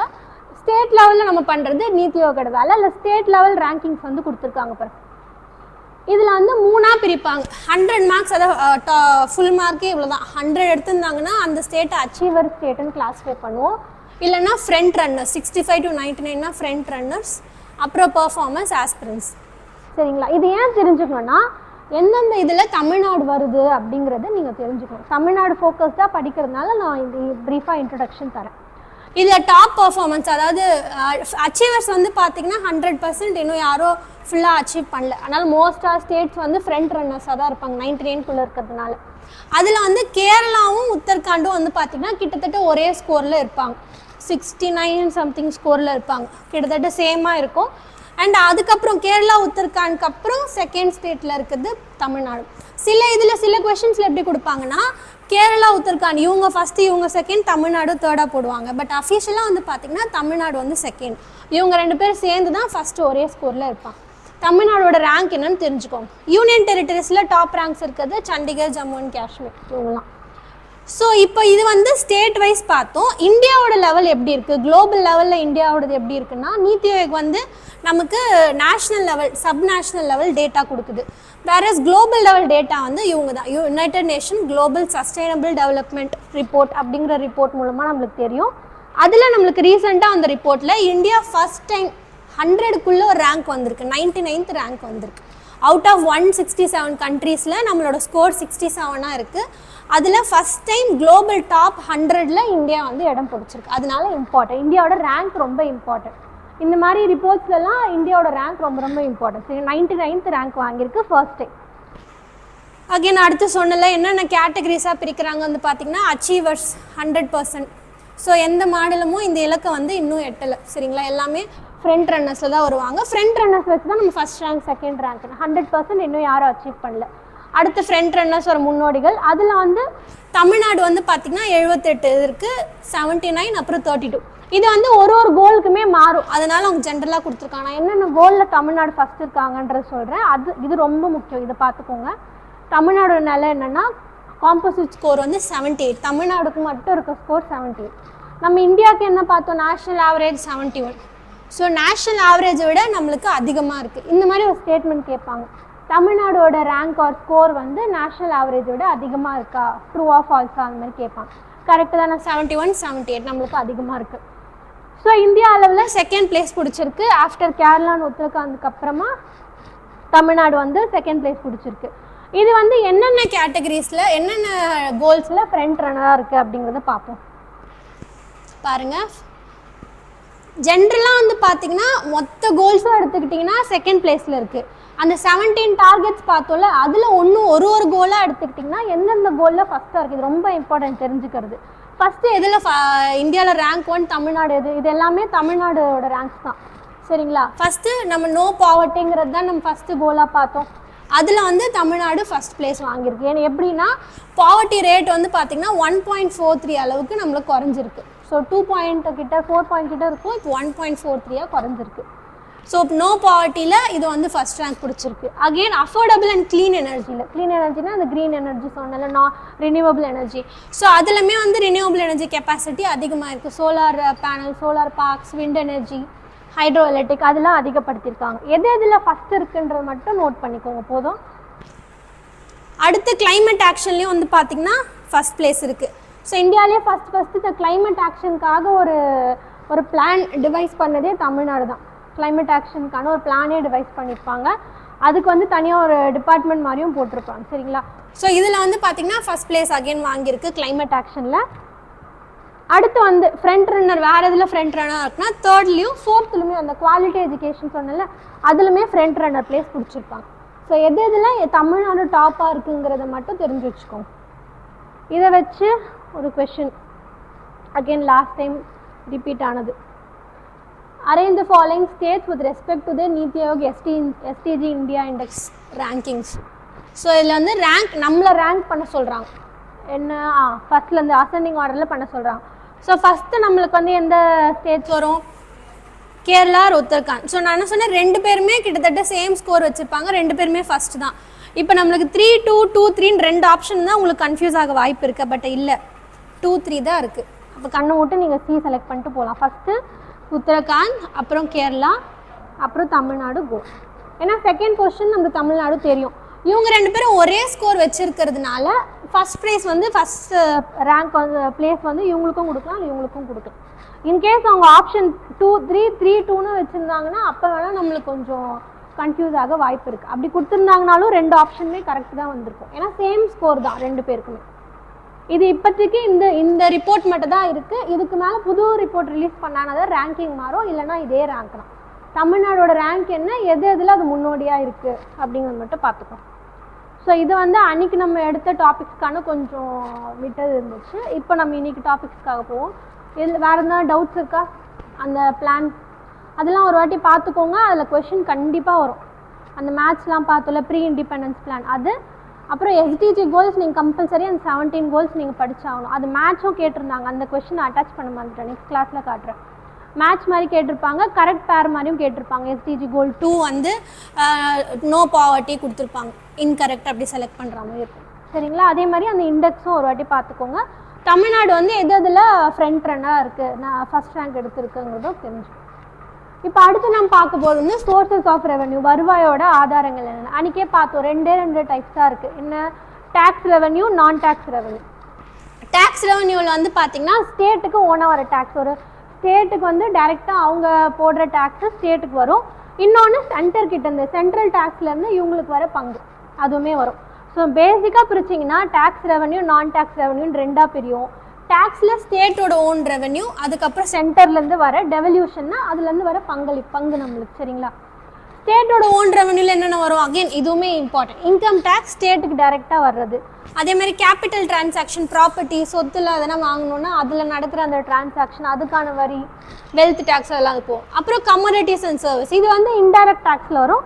பட் அதுவுமே வந்து ஸ்டேட்டோட ஓன் டேக்ஸ் தான். இது இல்லாமல் வர மற்ற டேக்ஸ் எல்லாமே சென்ட்ரல்லேருந்து வர கான்ட்ரிபியூஷன். சென்டர் வந்து கலெக்ட் பண்ணி ஸ்டேட்டுக்கு வந்து டிஸ்ட்ரிபியூட் பண்ணும். இது அகைன் நீங்கள் பாலிட்டியில் வந்து படிச்சிங்கன்னா உங்களுக்கு அந்த 4 ஆர்டிகல்ஸ் வரும் சரிங்களா. அதில் கோத்ரூ பண்ணிங்கன்னா உங்களுக்கு கிளியராக தெரியும். நான் டேக்ஸ் ரெவன்யூனா டேக்ஸ் இல்லாமல் வேறு எப்படிலாம் சோர்ஸ் வருது, வேறு எங்கெங்கேருந்து வருதுன்னா டிவிடெண்ட்ஸ் அண்ட் ப்ராஃபிட்ஸ் ஃப்ரம் PSCனா பப்ளிக் செக்டர் என்டிட்டிஸ், அதாவது கவர்மெண்ட் ஆப்ரேட் பண்ணுறதுல இருந்து வர அந்த இண்டஸ்ட்ரீஸ் ஒரு அந்த செக்டார்ஸ்லேருந்து வர ப்ராஃபிட்ஸ். டிவிடெண்ட்ஸ்னால் அதுலேருந்து வர அந்த பங்களிப்பு, ஷேர்ஸ் அது எல்லாமே. அப்புறம் அட்மினிஸ்ட்ரேட்டிவ் சர்வீசஸ்க்கு வர ஃபீஸ். ஃபார் எக்ஸாம்பிள் இப்போ நம்ம ஒரு கவர்மெண்ட் ஆஃபீஸ் போகிறோம், நம்மளுக்கு அது அங்கே எதனா ஒரு சர்டிஃபிகேட் வாங்கணும் இல்லை எதனா ஒரு நடக்கணும் அப்படின்னா நம்ம அங்கே பே பண்ணுற ஃபீஸ், அதான் அட்மினிஸ்ட்ரேட்டிவ் சர்வீசஸ்க்காக சிட்டிசன்ஸ் கிட்டேருந்து வாங்குகிற ஃபீஸ், அது வந்து நான் டேக்ஸில் வருது. அது இல்லாமல் தேர்டாக என்ன கேட்டகரினா grants from union government. Union government கிட்டேருந்து வர கிராண்ட் வேறு, ஃபண்ட் வேறு. ஃபண்டுன்றது வந்து பார்த்திங்கன்னா ஒரு பர்டிகுலர் பர்பஸ்க்காக ரிலீஸ் பண்ணுவாங்க. கிராண்ட்டுங்கிறது வந்து பார்த்திங்கன்னா மோஸ்ட்டாக இந்த மாதிரி எமர்ஜென்சி சுச்சுவேஷன்ஸ்க்காக ரிலீஸ் பண்ணுவாங்க. என்னென்ன மாதிரி எமர்ஜென்சி சுச்சுவேஷனாக டிசாஸ்டர் ரிலீஃப், ஏதாவது ஒரு எமர்ஜென்சி நடந்துச்சு, டிசாஸ்டர் பேரிடர் நடந்துச்சுன்னா அதுக்காக ரிலீஸ் பண்ணுற ஃபண்டு. அப்புறம் லோக்கல் பாடிஸ்க்கான கிராண்ட். லோக்கல் பாடிஸ்னால் பஞ்சாயத்து முனிசிபாலிட்டிஸ்க்கெலாம் ஸ்டேட் கவர்மெண்ட் தான் வந்து அலோகேட் பண்ணோம் ஃபண்டு. இன்கேஸ் ஸ்டேட் கவர்மெண்ட் கிட்டே வந்து கம்மியாக இருக்குது ஃபண்டு, அவங்களுக்கு அலோகேட் பண்ண முடியாதனால அந்த ரூரல் பாடிஸ் வந்து சரியாக செயல்பட முடியல அப்படின்னா சென்ட்ரல் கவர்மெண்ட் கிட்டேருந்து பண்ணுவாங்க. லாஸ்ட்டாக ரெவன்யூ டெஃபிசிட் கிராண்ட். ரெவன்யூ டெஃபிசிட்னா அவங்களுக்கு வர வருவாயை விட அவங்க செலவு பண்ணுறது அதிகமாக இருந்துச்சுன்னா அப்போ டெஃபிசிட்னு அன்றைக்கி சொன்னேன் கம்மியாகும், கடன் வாங்க வேண்டிய நிலைமை வரும். அப்போ சென்ட்ரல் கவர்மெண்ட் வந்து கொடுத்து உதவி பண்ணுவோம். சரிங்களா? அப்போ வருவாய், அதாவது state sources of state revenue வந்து பார்த்திங்கன்னா டேக்ஸு, நான் டேக்ஸு, அப்புறம் யூனியன் கவர்மெண்ட் கிட்டேருந்து வர்றது. டேக்ஸில் வந்து பார்த்தீங்கன்னா டேக்ஸில் அகைன் அன்றைக்கி பார்த்தோம் 2 டைப்ஸ் ஆஃப் டேக்ஸ் இருக்குது. என்னென்ன types of tax? Direct tax, indirect tax. Again tax revenue, non tax revenue இருக்குது. அதில் டைரக்ட் டேக்ஸ் வந்து பார்த்திங்கன்னா டைரெக்டாக ஒரு தனி நபர், ஒரு இண்டிவிஜுவல் பண்ணுற வேலைக்கோ இல்லை அவங்க வாங்குகிற சேலரி மேலே டைரெக்டாக இவ்வளோ ஸ்லாபு, இவ்வளோ பர்சன்டேஜ்னு விதிக்கிற இன்கம் டேக்ஸாக இருக்கட்டும், அது டைரக்ட் டேக்ஸ் தான் வரும். இல்லை கார்ப்பரேட்ஸு கம்பெனிஸ் நடத்துகிறாங்க அப்படின்னா அவங்களுக்கு என்ன ப்ராஃபிட் வருதோ அந்த ப்ராஃபிட் பர்சன்டேஜ்க்கு ஏற்ற மாதிரி போடுற டேக்ஸ், இது எல்லாமே டைரக்ட் டேக்ஸில் வரும். அதுதான் சொல்லியிருப்பாங்க, வருமானம் அல்லது லாபத்தின் மீது நேரடியாக விதிக்கப்படும் விதிகள் தான் டைரக்ட் டேக்ஸ். டைரெக்டாக அவங்க பண்ணுற இந்த வேலைக்காக தான் நாங்கள் டேக்ஸ் போடுறோம் அப்படின்னு சொல்லிடுவாங்க. ஆனால் இப்போ நம்ம மறைமுறை இன்டைரக்ட் டேக்ஸ்னால் இப்போ நம்ம வாங்குகிற பொருளுக்குலாம் அந்த ப்ரைஸ்லேயே வந்து டேக்ஸ் இன்க்ளூடடாக இருக்கும். நம்ம அது எதுக்காக பே பண்ணுறோன்னு டைரெக்டாக அந்த டேக்ஸ் பேருக்கு தெரியாது. அதுதான் இது மறைமுகமாக இருக்காது, நேரடியாக இருக்கும், இது மறைமுகமாக இருக்கும். இன்டைரக்ட் டேக்ஸ்க்கு எக்ஸாம்பிள்ஸ் தான் வந்து பார்த்திங்கன்னா கஸ்டம் டியூட்டி, எக்ஸைஸ் டியூட்டி, அப்புறம் ஜிஎஸ்டி. கஸ்டம் டியூட்டிங் தான் இந்த இறக்குமதி ஏற்றுமதி, அதில் வந்து பொருளுக்கு ஏற்ற மாதிரி இல்லை வந்து எவ்வளோ பொருள் ஏற்றுறாங்க அப்படிங்கிறதுக்கு ஏற்ற மாதிரி விதிப்பாங்க. இல்லை டேக்ஸ் ரெவன்யூக்கான ஒரு இன்ட்ரடக்ஷன் புக்கிலேருந்து எடுத்தது தான். ஸோ டேக்ஸ்னால் எதுக்காக பேசிக்காக டேக்ஸ் வந்து கலெக்ட் பண்ணுவாங்க? கவர்மெண்ட் வந்து மக்களுக்காக செலவு பண்ணுறாங்களே, ஸோ அந்த செலவுக்கு அவங்க வந்து அகெயின் அதுக்கான வருவாய் வந்து அவங்க எடுத்துக்கணும் அப்படிங்கிறதுக்காக தான் ஒரு வெல்ஃபேர் ஸ்டேட் க்ரியேட் பண்ணணும். மக்களுக்காக ஒரு ஸ்டேட் க்ரியேட் பண்ணுறதுக்காக அவங்க கிட்டேருந்தே வாங்குறது தான் நம்மளுக்கு டேக்ஸ்ன்னு சொல்லுவாங்க. அதுதான் வந்து ஒரு டெஃபினேஷன் மாதிரி கொடுத்துருக்காங்க. இதில் அகெயின் இந்த டாபிக் வந்து இது ஃபுல்லாக நீங்கள் பார்க்க வேணாம். இதில் வந்து கெனான்ஸ் ஆஃப் டாக்ஸேஷன் சொல்லுவாங்க. இது வந்து நம்மளுக்கு ஆடம் ஸ்மித் யார் போட்டாங்கன்றது ரொம்ப ரொம்ப இம்பார்ட்டன்ட். கெனான்ஸ் ஆஃப் டாக்ஸேஷன்னா ஒரு டேக்ஸ் போடுறாங்கன்னா எதை பேஸ், அதுக்கு ஒரு ரூல்ஸ்னு ஒன்று இருக்கும் பார்த்தீங்களா? இப்போ நம்மளுக்கு அட்மினிஸ்ட்ரேஷன் பண்ணுறதுக்கு நம்மளுக்கு பேஸாக வந்து கான்ஸ்டியூஷன் இருக்குது, அதுலேருந்து ரெஃபரன்ஸ் நிறைய எடுக்கிறோம். அந்த மாதிரி டேக்ஸுங்கிறது இந்த டேக்ஸுக்கு இவ்வளோ தான் போடணும், இதுக்கெலாம் டேக்ஸ் போடணும் அப்படிங்கிற ஒரு ஒரு ஒரு ரூல்ஸ் ஆர் ரெகுலேஷன், ஒரு இது மாதிரி கைட் மாதிரி கொடுத்தது இந்த கெனான்ஸ் ஆஃப் டாக்ஸேஷன் சொல்லுவாங்க. யார் இதை ப்ரொப்போஸ் பண்ணியிருப்பாங்கன்னா ஆடம் ஸ்மித். ரொம்ப ரொம்ப இம்பார்ட்டன்ட், நோட் பண்ணிக்கோங்க. எத்தனை கெனான்ஸ் இருக்குன்னா இது 4 இருக்குது. 5 ஆப்ஷன் கொடுத்துட்டு இதில் எதெல்லாம் இதில் வரும் எது வராது ஆட் ஒன் அவுட் மாதிரி கேட்டிருக்காங்க. சரிங்களா? அது என்னன்னு மட்டும் பார்த்துக்கோங்க. Canon of equity, certainty, economy and convenience, productivity and elasticity. நான் என்னென்னங்க சிம்பிளாக சொல்கிறேன். ஈக்விட்டினா என்னதுன்னா, ஈக்விட்டினா இப்போ நான் அகைன் சொன்னேன், அன்றைக்கி ஈக்குவாலிட்டிக்கும் ஈக்விட்டிக்கும் டிஃப்ரென்ஸ் சொன்னேன். அதிகமாக இருக்கவங்கக்கிட்ட அதிகமான டேக்ஸ் வாங்குறதும், கம்மியாக இன்கம் வச்சுருக்கவங்கக்கிட்ட கம்மியான டேக்ஸ் வாங்கும், அதுதான் ஈக்விட்டி. எல்லாருமே பே பண்ணுற மாதிரி இருக்கணும், அதுதான் ஈக்விட்டி. சர்டனிட்டினா எவ்வளோ நம்மளுக்கு டேக்ஸ் வரும் அப்படிங்கிறத கவர்மெண்ட் வந்து கேல்குலேட் பண்ண தெரிஞ்சிருக்கணும். அதுதானே அவங்க பட்ஜெட்டில் போடுறாங்க. ஒரு வருஷம் பட்ஜெட்லேயும் இவ்வளோ டேக்ஸ் நமக்கு வரும், ரெவன்யூ வரும் அப்படிங்கிறத போடுறாங்களே, அதுதான் சர்டனிட்டி. இவ்வளோ வரும் அப்படிங்கிறத கணக்கெடுக்க தெரிஞ்சிருக்கணும் கவர்மெண்ட்டுக்கு. தேர்டாக வந்து பார்த்திங்கன்னா எக்கனாமி அண்ட் கன்வீனியன்ஸ். சரி, இப்போ நம்ம டேக்ஸ் வந்து கலெக்ட் பண்ணுறோம், டேக்ஸ் வந்து டைரெக்டாக கவர்மெண்ட்டுக்கு போகுது. அப்போ முழுக்க அது கவர்மெண்ட்டுக்கு லாபமா அப்படின்னு நம்ம டைரெக்டாக சொல்லிட முடியாது. ஏன்னா அந்த டேக்ஸ் கலெக்ட் பண்ணுறதுக்குன்னு கவர்மெண்ட் சில செலவு பண்ணுவாங்க. கரெக்டாக? இப்போ நம்ம வந்து டேக்ஸ் நம்ம டைரெக்டாக நம்ம ஐடி டேக்ஸ் ஃபில் பண்ணுறோன்னா ஒரு தனி போர்ட்டலில் ஃபில் பண்ணுவோம், இல்லை வந்து மீடியேட்டர்ஸாக யாரெல்லாம் ஃபில் பண்ணுவோம். அவங்களுக்குலாம் அந்த வெப்சைட் மெயின்டெனன்ஸ்க்கு என்ன பண்ணுவாங்க, கவர்மெண்ட் தனியாக செலவு பண்ணுவாங்க. சரிங்களா? ஸோ இந்த cost of collecting taxes, tax பேயரோட காஸ்ட்டு, டேக்ஸ் கலெக்டரோட கலெக்டர் யார் கலெக்ட் பண்ணுறா? கவர்மெண்ட் கலெக்ட் பண்ணுறது, பே பண்ணுறது நம்ம. ஸோ இது வந்து அதிகமாக இருக்கணும், இது கம்மியாக இருக்கணும். அப்போ தான் நம்மளுக்கு வந்து எஃபிஷியண்ட்டாக கன்வீனியண்ட்டாக அந்த டேக்ஸ் கலெக்ட் ஆகிருக்குன்றது அர்த்தம். அதுதான் இதுக்கான மீனிங். லாஸ்ட்டாக ப்ரொடக்டிவிட்டி அண்ட் எலாஸ்டிசிட்டி. இதில் என்ன சொல்லியிருப்பாங்கன்னா, இப்போ நம்ம நிறைய டேக்ஸ் விதிச்சுட்டு நிறைய டேக்ஸ் வாங்கிறதுக்கு பதிலாக கம்மி டேக்ஸ் விதிச்சுட்டு அதுலேருந்து நம்ம நிறைய கலெக்ட் பண்ணிக்கலாம். அது வந்து ப்ரொடக்டிவாக இருக்கும், இன்னும் எஃபிஷியண்ட்டாக இருக்கும் அப்படிங்கிறத சொல்லியிருப்பாங்க. இதுதான் 4 கெனான்ஸ். அப்படியே தமிழில் பார்த்திங்கன்னா இருக்கும். சமத்துவ விதி, உறுதி விதி, சிக்கன மற்றும் வசதி விதி, அப்புறம் உற்பத்தி திறன் மற்றும் நெகிழ்ச்சி வரி. இது யார் வந்து தொகுத்திருப்பாங்க? இந்த 4 கெனான்ஸுங்கிறது பார்த்துக்கோங்க. கெனான்ஸ் ஆஃப் டாக்ஸேஷன் என்னென்ன 4 பார்த்துக்கோங்க. ஆட் ஒன் அவுட் கேட்பாங்க. புக்கில் இருக்கிறதுனால டைரெக்டாக நம்மளுக்கு கொஷின் வர வாய்ப்பு இருக்குது. 10th புக்லேயே இருக்குது. இப்போ அடுத்து எப்படி வந்து இந்த டேக்ஸை வந்து லிவி பண்ணுறாங்க, என்ன ப்ரொபோர்ஷன் வந்து யூஸ் பண்ணுறாங்க. அகெயின் இதுவும் நான் புக்கிலேருந்து அப்படியே டைரெக்டாக எடுத்தது தான். ஸோ இதில் வந்து டைரக்ட் டேக்ஸ், இன்டைரக்ட் டேக்ஸ் 2 பார்த்தோம். கரெக்டுங்களா? So direct tax, income tax நம்மளுக்கு எப்படி நம்ம கட்டுறோம்? எல்லாருமே ஒரே அமௌண்ட் கட்டுறோமா? ஒரு ஸ்லாப் ரேட் இருக்குது. இவ்வளோ இன்கம் இருந்தால் 12 lakhக்குள்ளே இன்கம் இருந்தால் 0ன்னு சொல்லியிருக்காங்க. இப்போ அகைன் அதுக்கு மேலே போச்சுன்னா 1%, அதுக்கப்புறம் ஒரு ரேஞ்ச் போச்சுன்னா 1%. ஸோ அந்த டைப் ஆஃப் டாக்ஸேஷன் என்ன சொல்லுவாங்கன்னா ப்ராக்ரெசிவ் டேக்ஸ். 3 டைப்ஸ் இருக்குது: ப்ராக்ரெசிவ், ப்ரொபோர்ஷனல், ரெக்ரெசிவ். அதாவது வளர் வீத வரி, விகித வரி, தேய்வு விதி வரின்னு சொல்லுவாங்க. ப்ராக்ரெசிவ்னா இன்கம் இன்க்ரீஸ் ஆகுது. இப்போ எனக்கு வந்து இன்கம் இன்க்ரீஸ் ஆகுதுன்னா இன்க்ரீஸ் ஆக டேக்ஸும் இன்க்ரீஸ் ஆகும். அப்படி தானே இருக்குது. இன்கம் டேக்ஸை ரேஞ்ச் வைஸ் தானே கொடுத்துருக்காங்க. அதுதான் இன்கம் டேக்ஸ்க்கான எக்ஸாம்பிள். ஸோ ப்ராக்ரெசிவ் டேக்ஸ்க்கான எக்ஸாம்பிள் வந்து இன்கம் டேக்ஸ். ப்ரொபோர்ஷனல் டேக்ஸ்னால் இன்கம் இன்க்ரீஸ் ஆக நம்மளுக்கு டேக்ஸ் வந்து டிக்ரீஸ் ஆகும். இதுக்கு எக்ஸாம்பிள் கார்ப்பரேட் டேக்ஸ். ஏன் கார்ப்பரேட் டேக்ஸ் வரும்னா, இப்போ இன்கம் டேக்ஸ் மாதிரி கார்ப்பரேட் டேக்ஸ்க்கு ரேஞ்ச் இருக்காது. ஜென்ரலாக இப்போ நான் இன்கம் டேக்ஸ்ன்றது நம்ம டெஃபினேஷனில் என்ன பார்த்தோம்? நம்ம சம்பாதிக்கிறதுக்கான டைரெக்டாக விதிக்கிற விதி. பட் கார்ப்பரேட் டேக்ஸுங்கிறது கார்ப்பரேட்டோட ப்ராஃபிட்ஸ் மேலே போடுற விதி. சரிங்களா? ஸோ இப்போ 20% ப்ராஃபிட் வருதுன்னா, இப்போ ஒரு கம்பெனி வந்து 10 லட்சம் இன்வெஸ்ட் பண்ணி 20% ப்ராஃபிட் பார்த்துருப்பாங்க. அப்போ அவங்களுக்கு வர அவுட்புட்டும் ஒரு கோடி போட்டு 20% ப்ராஃபிட் வர அவுட்புட்டும் சேமாக இருக்காது. கரெக்டுங்களா? அதனால இப்போ கார்ப்பரேட் டேக்ஸுங்கிறது ப்ராஃபிட்ஸ் பேஸ் பண்ணி தான் இருக்கும். எவ்வளோ பர்சன்டேஜ் ப்ராஃபிட்டு நம்ம ஜென்ரலாக ப்ராஃபிட் கண்டுபிடிப்போங்களே, காஸ்ட் ப்ரைஸ் செல்லிங், அதே மாதிரி தான் இன்வெஸ்ட்மெண்ட் டேர்ன் ஓவர்லேருந்து. இப்போ நான் கம்மியாக இன்வெஸ்ட் பண்ணி எனக்கு அதிக ப்ராஃபிட் வந்து எனக்கு 20% வந்தாலும் நான் அதே காசு தான் கட்ட போகிறேன். இல்லை நான் அதிகமாக இன்வெஸ்ட் பண்ணி எனக்கு அதே 20% வந்தாலும் எனக்கு அவுட்புட் வந்து வேரி ஆகுது. பட் பர்சன்டேஜ் வைஸ் பார்க்கும்போது எனக்கு சேமாக இருக்கும். ஸோ அவங்கெல்லாம் ஒரே ஸ்லாபில் வந்துடும். அதுதான் ப்ரொபோர்ஷனல் டேக்ஸ். எது எக்ஸாம்பிள் மட்டும் பார்த்துக்கோ. லாஸ்ட்டாக வந்து பார்த்தீங்கன்னா ரெக்ரெசிவ் டேக்ஸ். ரெக்ரெசிவ் டேக்ஸ்னால் ஆப்போசிட்டாக இருக்கும். இன்கம் எப்படி மாறினாலும் உங்களுக்கு டேக்ஸ் சேமாக தான் இருக்கும். எக்ஸாம்பிள் சேல்ஸ் டேக்ஸ், ஜிஎஸ்டி, இதெல்லாம் ரெக்ரெசிவ் டேக்ஸ்க்கானது. நமக்கு இன்கம் அதிகமாக இருந்தாலும் நம்ம சேம் அந்த ப்ராடக்ட் வாங்கினா நம்ம அவ்வளோ காசு தான் கட்டி ஆகணும். எல்லாருக்குமே சேம் டேக்ஸ். சரிங்களா? இது 3 மட்டும் பார்த்துக்கோங்க. ப்ராக்ரெசிவ்னா இன்கம் இன்க்ரீஸ் ஆச்சுன்னா டேக்ஸும் இன்க்ரீஸ் ஆகும். Example income tax. ப்ரொபோர்ஷனல் டேக்ஸ்னால் இன்கம் இன்க்ரீஸ் ஆனால் டேக்ஸ் டிக்ரீஸ் ஆகும். Example corporate tax. ஏன்னா கார்ப்பரேட் டேக்ஸ் வந்து ப்ராஃபிட்ஸ் மேலே போடுவாங்க, ப்ராஃபிட் பர்சன்டேஜ் மேலே போடுவாங்க. ரெக்ரெசிவ் டேக்ஸுங்கிறது இன்கம் மாறினாலும் கம்மியானாலும் சரி அதிகமானாலும் சரி tax same. Example sales tax, அப்புறம் ஜிஎஸ்டி. இது பேசிக். சரிங்களா? ஜிஎஸ்டி பற்றி அன்றைக்கி இன்ட்ரடக்ஷன் பார்த்தோம். அதுதான் இப்போ கொஞ்சம் ப்ரீஃபாக பார்க்கலாம். ஸோ ஜிஎஸ்டிங்கிறது என்ன டைப் ஆஃப் டேக்ஸ்? நம்மளுக்கு டைரக்டா இன்டைரக்டா? டைரக்ட் டேக்ஸா இன்டைரக்ட் டேக்ஸா? Indirect tax. டைரக்டாக நம்ம நேரடியாக நம்ம வந்து கொடுக்கல, மறைமுகமாக தான் ஒரு ப்ராடக்ட்ஸ் மேலே வாங்குறாங்க.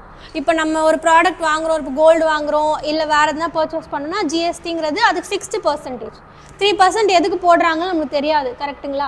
ஸோ அது மறைமுகம் ஆகிறதுனால இன்டைரக்ட் டேக்ஸு. இது வந்து வேல்யூ ஆடட் டேக்ஸை ரீப்ளேஸ் பண்ணியிருக்கோம். வேட்டுன்னு ஒரு டேக்ஸ் இருக்கும் முன்னாடி, அதை ரீப்ளேஸ் பண்ணுறதுக்காக ஒரு சிங்கிள் டேக்ஸாக கொண்டு வரப்பட்டது தான் ஜிஎஸ்டி. இல்லை 2 டேட் ரொம்ப இம்பார்ட்டன்ட். இது எல்லாருக்குமே தெரிஞ்ச டேட்டாக இருக்கும். எப்போ வந்து இம்ப்ளிமெண்ட் ஆச்சு, எப்போ இட் கேம் இன்டு எஃபெக்ட்னா 1 ஜூலை 2017. ஆனால் எப்போ பார்லிமெண்ட்டில் அந்த ஜிஎஸ்டி ஆக்ட் பாஸ் பண்ணியிருக்காங்கன்றதையும் கேட்டிருக்காங்க. 29th March 2017. ஒரே ஒரு கொஸ்டினில் மட்டும் 28ன்னு கொடுத்துட்டாங்க. அதான் கரெக்ட் ஆன்சர்னு கொடுத்துட்டாங்க. ஏன்னா ஆப்ஷனில் 29 இல்லை. அதனால 29 March 2017 ஞாபகம் வச்சுக்கோங்க. ஜூலையில் இம்ப்ளிமெண்ட் ஆச்சு. இது 2 டேட்ஸ் ரொம்ப இம்பார்ட்டன்ட், ரெண்டுமே அடிக்கடி கேட்குறது.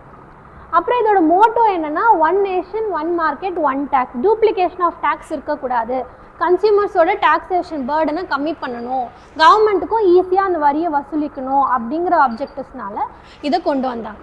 சரிங்களா? இதில் இன்னொன்று ஃபேக்ட் நம்ம தெரிஞ்சுக்க வேண்டியது, ஃபஸ்ட்டு ஜிஎஸ்டி இம்ப்ளிமெண்ட் பண்ண கண்ட்ரி வந்து ஃப்ரான்ஸ். எந்த இயர்லேயே இம்ப்ளிமெண்ட் பண்ணியிருக்காங்க பாருங்கள், 1954 இம்ப்ளிமெண்ட் பண்ணியிருக்காங்க. சரிங்களா? இதே மாதிரி வந்து இன்கம் டேக்ஸ் வந்து இந்தியாவில் ஃபஸ்ட்டு எப்போ போட்டிருப்பாங்கன்றதும் ஸ்கூல் புக்கில் இருக்கும். அதை நீங்கள் ஹோம்ஒர்க்காக பார்த்துட்டு வாங்க. பிரிட்டிஷ் காலத்துலேயே போட்டிருப்பாங்க, 1860ஸ்லேயும் நம்ம போட்டிருப்பாங்க, 1816 அந்த டைம்லேயே போட்டிருக்கோம். அண்ட் அகைன் அன்றைக்கி பார்த்தோம் 3 ஸ்ட்ரக்சர் ஆஃப் ஜிஎஸ்டி பார்த்தோம்ல, சேம் அதே தான். இன்னொரு வாட்டி நான் போட்டு பண்ணிடுறேன்.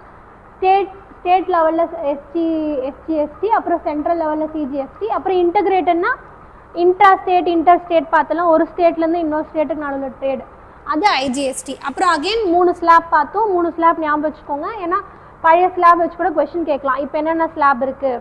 3 தான், 5, 18, 40. 3 இது அந்த சின் கூட்ஸ்ன்னு சொன்னால 40% அது. இது பார்த்துக்கோங்க. எப்போ இந்த நியூ ஸ்லாப் வந்து எப்போ எஃபெக்டிவாக வந்துச்சு, எண்ணிலேருந்து டேட் வந்துச்சு, அதையும் பார்த்துக்கோங்க, கேட்கறதுக்கு வாய்ப்பு இருக்குது. செப்டம்பர் 22, 2025. நம்மளுக்கு ஏப்ரலில் பட்ஜெட் தாக்குதல் பண்ணாங்களா, பிப்ரவரியில் தாக்குதல் பண்ணாங்களா, அப்போ அதுலேருந்து நம்ம எடுத்துக்கோம். ஓகே, இப்போ இதில் வந்து டைரக்ட் டேக்ஸ் பார்த்தோம், இன்டைரக்ட் டேக்ஸ் பார்த்தோம். அதுக்கப்புறம் இன்டைரக்ட் டேக்ஸில் இம்பார்ட்டண்டாக ஜிஎஸ்டி பற்றி பார்த்தோம். இதை வந்து நம்ம அன்றைக்கி பார்த்துருப்போம், பட் இன்னைக்கு கொஞ்சம் ப்ரீஃபாக நீங்கள் இதை வந்து படிக்க கற்றுக்கோம். சரிங்களா? இந்த மாதிரி ஒரு இது வந்து பார்த்திங்கன்னா நீங்கள் எல்லா பட்ஜெட்லையுமே இது கம்பல்சரி இந்த பிக்சர் இருக்கும். அதாவது ஒரு ரூபா வந்து எங்கேருந்து வருது, அந்த ₹1 எங்கெங்கெல்லாம் போகுது அப்படிங்கிற ஒரு ப்ரொபோர்ஷன் கொடுத்துருப்பாங்க. இந்தியன் பட்ஜெட்லேயும் இருக்கும், தமிழ்நாடு பட்ஜெட்லேயும் இருக்கும். அன்றைக்கும் அதே பிக்சர் போட்டிருப்பேன், இன்னைக்கு கொஞ்சம் ப்ரீஃபாக போட்டிருப்பேன். இது ஏன் தெரிஞ்சுக்கணுன்னா, அகெயின் நமக்கு வந்து கொஷினுக்காகவும் தெரிஞ்சுக்கணும், இன்னும் நமக்கு நாலேஜ்க்காகவும் தெரிஞ்சுக்கணும். எதுக்கு வந்து வெயிட்டேஜ் அதிகமாக இருக்குது, எதுலேருந்து நம்மளுக்கு ரெவன்யூ அதிகமாக வருது, எதுக்கு நம்ம அதிகமாக எக்ஸ்பெண்டிச்சர் பண்ணுறோம். இந்த சைடு இருக்குது வேர் இட் கம்ஸ் ஃப்ரம்னா எங்கேருந்து நம்மளுக்கு ரெவன்யூ வருது, வருவாய் எங்கேருந்து வருது. வேர் இட் கோஸ்னா எக்ஸ்பெண்டிச்சர். இப்போ நமக்கு டிஎன்பிஎஸ்சியில் எக்ஸ்பெண்டிச்சர் டாபிக் இல்லை, பட் இருந்தாலும் கரண்ட் அஃபேர்ஸில் தூக்கி கொடுத்துருவாங்க. ஏன்னா நம்மளுக்கு போன ஆண்டு கூட அசர்ஷன் ரீசனில் எஜுகேஷனுக்கு வந்து எவ்வளோ லேக் க்ரோஸ் செலவு பண்ணியிருக்காங்க அப்படிங்கிறது கொடுத்துருந்தாங்க. அந்த டேட்டா தெரிஞ்சால் தான் நம்ம ரீசனே போட முடியும், இல்லைனா நம்ம தப்புன்னு தான் போட்டுட்டோம். சரிங்களா? அதனால பட்ஜெட் படிக்கிறப்போ இந்த பிக்சரை தயவு செஞ்சு ஒரு கிளான்ஸ் பாருங்கள், ஒரு ஐடியா நீங்கள் தெரிஞ்சு வச்சே ஆகும். சரிங்களா? இப்போ இதில் பாருங்கள், அதிகமான பங்களிப்பு நம்மளுக்கு எங்கேருந்து வருது, ரெவன்யூ, பாரிங்ஸ் அண்ட் லைபிலிட்டிஸ் வருது. ஸோ பாரிங் அண்ட் லைபிலிட்டிஸ் வந்து டேக்ஸ் கீழே வருமா, நான் டேக்ஸ் ரெவன்யூவில் வந்துடும். ஸோ அப்போது அரேஞ்ச் அண்ட் இன்க்ரீசிங் ஆர்டர் சொல்லும் போது ஃபஸ்ட்டு நம்ம என்ன போட்டுருவோம், நான் டேக்ஸ் ரெவன்யூ. பாரிங்ஸ் அண்ட் லியபிலிட்டிஸ்னால் நம்ம மற்றவங்கிட்டேருந்து வாங்குகிற கடன், லியபிலிட்டிஸ்னால் நம்ம யாருக்கெல்லாம் பே பண்ணணும், நம்ம யாருக்கெல்லாம் ரெஸ்பான்சிபிலிட்டி, அதெல்லாம் இதில் வந்துடும். அடுத்ததாக என்ன வருது பாருங்கள், அது வந்து வேர் இட் கோஸ். ப்ளூ கலரில் இருக்கிறது தான் ரெவன்யூ, ரெட் கலரில் இருக்கிறது எக்ஸ்பெண்டிச்சர்னா அவங்க செலவு பண்ணுறது வருவாய். நம்ம வருவாய் பற்றி பேசுகிறோம். வருவாய் வந்து அதிகமாக நம்மளுக்கு வர்றது வந்து பாரோயிங், கடன் மூலமாக வருது. அடுத்து அதிகமாக பாருங்கள், இன்கம் டேக்ஸ்லேருந்து வருது. இதில் ஏன் முக்கியமாக நம்ம பார்க்கணுன்னா, இன்கம் டேக்ஸ்க்கும் ஜிஎஸ்டிக்கும் கம்பேரிசன் கொடுத்து கேட்பாங்க. ஜிஎஸ்டிலேருந்து வர ரெவன்யூ வந்து நம்மளுக்கு இன்கம் டேக்ஸை விட அதிகமாக இருக்கா அப்படின்ற ஒரு ஸ்டேட்மெண்ட் கொடுப்பாங்க. கிடையாது. ஜிஎஸ்டிலேருந்து எவ்வளோ வந்திருக்கு நம்மளுக்கு, 15%. 15% நம்மளுக்கு இன்க்ரீஸ் ஆகிருக்கு. ப்ரீவியஸ் இயர்ஸ்லாம் பார்க்கும்போது இந்த வருஷம் நம்மளுக்கு ஜிஎஸ்டிலேருந்து கலெக்ஷன் நல்லாவே வந்திருக்கு. ஸோ அப்போ ஆர்டரில் இன்க்ரீஸ் பண்ணணும்னா எழுதிக்கோங்க நோட்டில். ஃபஸ்ட்டு ஒரு கிரேட்டர் சிம்பிள் ஒரு அசெண்டிங் ஆர்டரில் போட்டு எழுதிக்கோங்க. ஃபஸ்ட்டு வந்து பாரிங்ஸ் அண்ட் லியபிலிட்டிஸ்லேருந்து வருது, நெக்ஸ்ட்டு இன்கம் டேக்ஸ், அடுத்து கார்பரேஷன் டேக்ஸு, அதுக்கப்புறம் தான் ஜிஎஸ்டி. சரிங்களா? அதுக்கப்புறம் நான் டேக்ஸ் ரெவன்யூ 10%. லாஸ்ட்டாக தான் வந்து பார்த்திங்கன்னா உங்களுக்கு கஸ்டம்ஸ் எப்பவுமே லாஸ்ட்டாக இருக்கும். அதை தாண்டி நான் டெப்ட் கேபிட்டல் ரிசிப்ட்ஸ்னால் கடன் இல்லாமல் நம்ம வேறு எங்கேருந்து வாங்குகிறோம் அப்படிங்கிறது வரும். அதிகமாக எது இருக்குன்னு தெரிஞ்சுக்கோங்க. இன்கம் டேக்ஸ், ஜிஎஸ்டியோட பங்களிப்பு என்ன தெரிஞ்சுக்கணும் கம்பல்சரி. லாஸ்ட்டாக எப்போவுமே கஸ்டம்ஸ், எக்ஸைஸ் டியூட்டி, அதெல்லாம் ஸ்டாம்ப் டியூட்டி, இன்டைரக்ட் டேக்ஸ், அது எல்லாமே கடைசியாக தான் வரும். அதுலேருந்து நம்மளுக்கு பெருசாக வருவாய் வராது. டேக்ஸ்ன்னு பார்த்தா இன்கம் டேக்ஸ் தான் அதிகம், அப்புறம் கார்பரேஷன் டேக்ஸு, ஜிஎஸ்டி. நான் டேக்ஸோடு சேர்த்து பார்த்தீங்கன்னா பாரிங்ஸ் அண்ட் லியபிலிட்டிஸ். இந்த டிஃப்ரென்ஸ் கண்டிப்பாக தெரிஞ்சிருக்கும். அதனால தான் நான் ஒரே பிக்சராக போட்டேன், டேக்ஸு நான் டேக்ஸ். ஏன்னா இப்படி தான் கொடுத்துருப்பாங்க பட்ஜெட்லையுமே, சேம் இதே மாதிரி தான் கொடுத்துருப்பாங்க. இது புரிஞ்சுதா? ஏன்னா கரண்ட் அஃபேர்ஸ் நம்ம என்ன தான் நம்ம கிளாஸ் வச்சு படித்தாலுமே நீங்கள் ஒரு நியூஸ் பேப்பர் நீங்கள் தானாக படிக்கிறீங்க, இல்லை ஒரு அகைன் பிஏபியோட டேட்டா படிக்கிறீங்க, வெப்சைட்லேருந்து படிக்கிறீங்கன்னா இந்த மாதிரி அனலைஸ் பண்ண தெரிஞ்சிருக்கும். சரிங்களா? பட்ஜெட் பார்த்தீங்கன்னா அது நிறைய பேஜஸ் இருக்கும், நீங்கள் பார்த்து பயப்பட வேணாம். இந்த மாதிரி பிக்சர் பார்த்துட்டிங்கன்னா நீங்கள் ஒரு காமர்ஸ் பேக்ரவுண்டாக இருந்தால் கூட உங்களுக்கு தெரிஞ்சுக்கிற மாதிரி தான் இருக்குது. ஏன்னா உங்களுக்கு டேக்ஸ்னால் என்ன தெரியும், இன்கம் டேக்ஸ் எதில் வருதுன்னு தெரியும், ஜிஎஸ்டி என்ன டைப் ஆஃப் டேக்ஸ் தெரியும், ஒன்றுலேருந்தும் நம்மளுக்கு எவ்வளோ வருவாய் வருதுங்கிறத அனலைஸ் பண்ணிக்கலாம். அடுத்து இப்போ எக்ஸ்பெண்டிச்சர் சும்மா ஒரு கிளான்ஸ் பார்த்துக்கோங்க. ஏன்னா இதுலேயுமே கொஷின்ஸ் இப்போ ஃபோக்கஸ் பண்ணுறாங்க, தமிழ்நாடு லெவல்லையும் பண்ணுறாங்க. போன வாட்டி யூனியன் பட்ஜெட்லேருந்தே கொஷின் கேட்டாங்க, எஜுகேஷனுக்கு எவ்வளோ ஸ்பெண்ட் பண்ணியிருக்காங்க அப்படிங்கிற மாதிரி கேட்டிருந்தாங்க. இதில் அதிகமாக கவர்மெண்ட் வந்து எங்கே ஸ்பெண்ட் பண்ணுறாங்க பாருங்கள். இது வந்து சென்ட்ரல் கவர்மெண்ட்டோடது. ஸோ அதிகமான ரூபாய் வந்து எங்கே போகுது, state share of tax. So டேக்ஸை வந்து ஸ்டேட்ஸ்க்கு ஷேர் கொடுக்குறாங்க பார்த்தீங்களா, அதுதான் அதிகமாக கொடுத்துருக்காங்க. அடுத்து அதிகமாக என்ன இருக்குது, இன்ட்ரெஸ்ட் பேமெண்ட். ஸோ அவங்க வாங்கின கடனுக்கெலாம் பே பண்ணுற இன்ட்ரெஸ்ட்டு அடுத்து அதிகமாக இருக்குது. அதுக்கப்புறம் தான் அவங்க இந்த சென்ட்ரல் செக்டார் ஸ்கீம்ஸ்க்கு வராங்க. சென்ட்ரல் செக்டார் ஸ்கீம்னா சென்ட்ரல் கவர்மெண்ட் வந்து ஃபண்ட் பண்ணி ஸ்டேட்ஸ் வந்து நிறைவேற்றுற ஸ்கீம் சென்ட்ரல் செக்டார் ஸ்கீம். அன்றைக்கி அந்த பிஎம் கிசான் அக்ரிகல்ச்சர் ஸ்கீம் சொன்னால அதுவும் one of the type of central sector scheme. அடுத்ததான் வந்து பார்த்திங்கன்னா டிஃபென்ஸ்க்கு. ஸோ டிஃபென்ஸ்க்கு 11% அதிகப்படுத்தியிருக்காங்க. இதெல்லாம் நம்ம நோட் பண்ணிக்கணும். டிஃபென்ஸ்க்கு எவ்வளோ கொடுத்துருக்காங்க, எஜுகேஷனுக்கு எவ்வளோ கொடுத்துருக்காங்க. இதில் வந்து எஜுகேஷன் அதுக்கப்புறம் ஹெல்த் இது எல்லாமே வந்து பார்த்திங்கன்னா சோஷியல் இன்ஃப்ராஸ்ட்ரக்சருக்குள்ளே வந்துடும். அது தெரிஞ்சு வச்சுக்கோங்க. 8% வந்து சென்ட்ரலி ஸ்பான்சர்டுக்கு. அப்புறம் ஃபினான்ஸ் கமிஷனுக்கு எவ்வளோ போயிருக்கு, 6%. அப்புறம் சப்சிடிஸ், பென்ஷன். எப்போவுமே பென்ஷன் இதில் எப்படி கஸ்டம் டியூட்டிஸ் வந்து லாஸ்ட்டாக இருக்குமோ அதே மாதிரி எக்ஸ்பெண்டிச்சரில் பென்ஷன், சேலரிஸ், பேமெண்ட்ஸ் இதுக்கெலாம் தான் கம்மியாக இருக்கும். இதே மோரார்லெஸ் தமிழ்நாடு பட்ஜெட்லேயும் இதே மாதிரி ஒரு அமைப்பு தான் இருக்கும். அதிகமானது நம்மளுக்கு நான் டேக்ஸ்லேருந்து வரும். அதுக்கப்புறம் தான் ஐடி, ஜிஎஸ்டி அந்த மாதிரிலாம் வரும். சரிங்களா? இந்த இது வந்து நீங்கள் கண்டிப்பாக நீங்கள் பட்ஜெட் நம்ம கிளாஸ் தனியாக பார்த்தாலுமே நீங்கள் தனியாக இந்தியன் பட்ஜெட், தமிழ்நாடு பட்ஜெட் எடுத்து இதை ஃபோக்கஸ் பண்ணி பாருங்கள். சரிங்களா? நீங்கள் பார்க்கும்போது தான் உங்களுக்கு ஐடியா கிடைக்கும் எந்த மாதிரி போட்டிருக்காங்க அப்படிங்கிறது. ஓகே, டேக்ஸ் ரெவன்யூ புரிஞ்சுதா? என்னென்ன 3 டைப் ஆஃப் டாக்ஸேஷன் ரூல்ஸ் என்ன சொல்லுங்க. Sorry, first canons of taxation யார் ஃபார்ம் பண்ணா? கெனான்ஸ் ஆஃப் டாக்ஸேஷன் 4 கெனான்ஸ் பார்த்தோம். யார்? ஆடம் ஸ்மித்தா, கார்ல் மார்க்ஸ். ஏன்னா இது ரெண்டுத்துக்கு தான் கன்ஃபியூஸ் ஆவாங்க. Adam Smith. சரிங்களா? கார்ல் மார்க்ஸ் வந்து ஒரு சோஷியலிசம் அந்த சைட் போயிடுவாங்க. 4 கெனான்ஸ் பார்த்தோம். சரிங்களா? அது ஈக்விட்டி, அதுக்கப்புறம் எக்கனாமி, ப்ரொடக்டிவிட்டி. அதில் வந்து ஆட் ஒன் அவுட் கேட்பாங்க. அதனால் அந்த டாபிக் மட்டும் படித்து வச்சுக்கோங்க, உள்ளே போய் டெப்த்தாக படிக்க தேவை. அப்புறம் 3 டைப்ஸ் ஆஃப் டேக்ஸ் பார்த்தோம். Proportional, progressive, regressive. அதில் இன்கம் டேக்ஸ் வந்து எந்த டைப்பில் வரும்? ப்ராக்ரெசிவில் வரும். இன்கம் இன்க்ரீஸ் ஆனால் டேக்ஸும் இன்க்ரீஸ் ஆகும். 10th ஸ்டாண்டர்ட் சோஷியல் புக்கில் இருக்குது எக்கனாமிக்ஸில், அது கோத்ரூ பண்ணு. சரிங்களா? அதே மாதிரி ஃபஸ்ட்டு ஜிஎஸ்டியாக என்ன கண்ட்ரி போட்டாங்க அப்படிங்கிறத பார்த்துக்கோங்க. ஜிஎஸ்டி பார்லிமெண்ட்டில் எப்போது ஆக்டாக போட்டாங்க, எப்போ இம்ப்ளிமெண்டேஷன் ஆச்சு, 2 டேட் பார்த்துக்கணும். ரெண்டுமே 2017 தான். இது மார்ச் வரும், அது ஜூலை வரும். அதுக்கப்புறம் எப்படி ஸ்பெண்ட் ஆகுது, எப்படி ரெவன்யூ வருது அப்படிங்கிறத பார்த்தோம். இப்போ நான் டேக்ஸில் என்னென்ன வரும் ஆகிய நம்ம அந்த பிக்சரில் பார்த்தாலே உங்களுக்கு தெரிஞ்சிருக்கும். நான் டேக்ஸ் வந்து நம்மளுக்கு கடன் கொடுத்துருப்போம், அதுலேருந்து வர இன்ட்ரெஸ்ட்டு அது எல்லாமே நான் டேக்ஸில் வரும். அப்புறம் அந்த பப்ளிக் செக்டார் யூனிட்ஸோட அதுலேருந்து வர லாபம், ப்ராஃபிட்ஸு அதெல்லாமே நான் டேக்ஸில் வரும். அப்புறம் கட்டணங்கள் மற்றும் அபராதங்கள், ஃபீஸ் அதெல்லாம் வந்து பார்த்திங்கன்னா இதில் வரும். இந்த பாஸ்போர்ட் கட்டணம், தபால் கட்டணம், அதுக்கப்புறம் போக்குவரத்து விதிமுறை, அந்த ஃபீஸு, அந்த பெனால்ட்டிஸ் அதெல்லாம் வரும் நான் டேக்ஸில். லாஸ்ட்டாக ஸ்டாம்ப் டியூட்டி, இதுவுமே நான் டேக்ஸில் தான் வரும். சரிங்களா? ஸோ டேக்ஸ் ரெவன்யூக்கும் நான் டேக்ஸ் ரெவன்யூக்கும்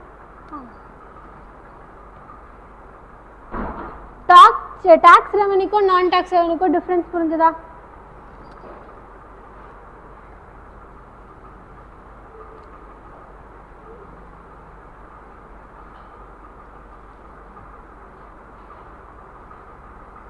அதே மாதிரி அந்த ஜிஎஸ்டியோட த்ரீ டைப்ஸ் ஸ்ட்ரக்சர் இருக்குது பார்த்தீங்களா, அது என்னன்றதை தெரிஞ்சுக்கோங்க.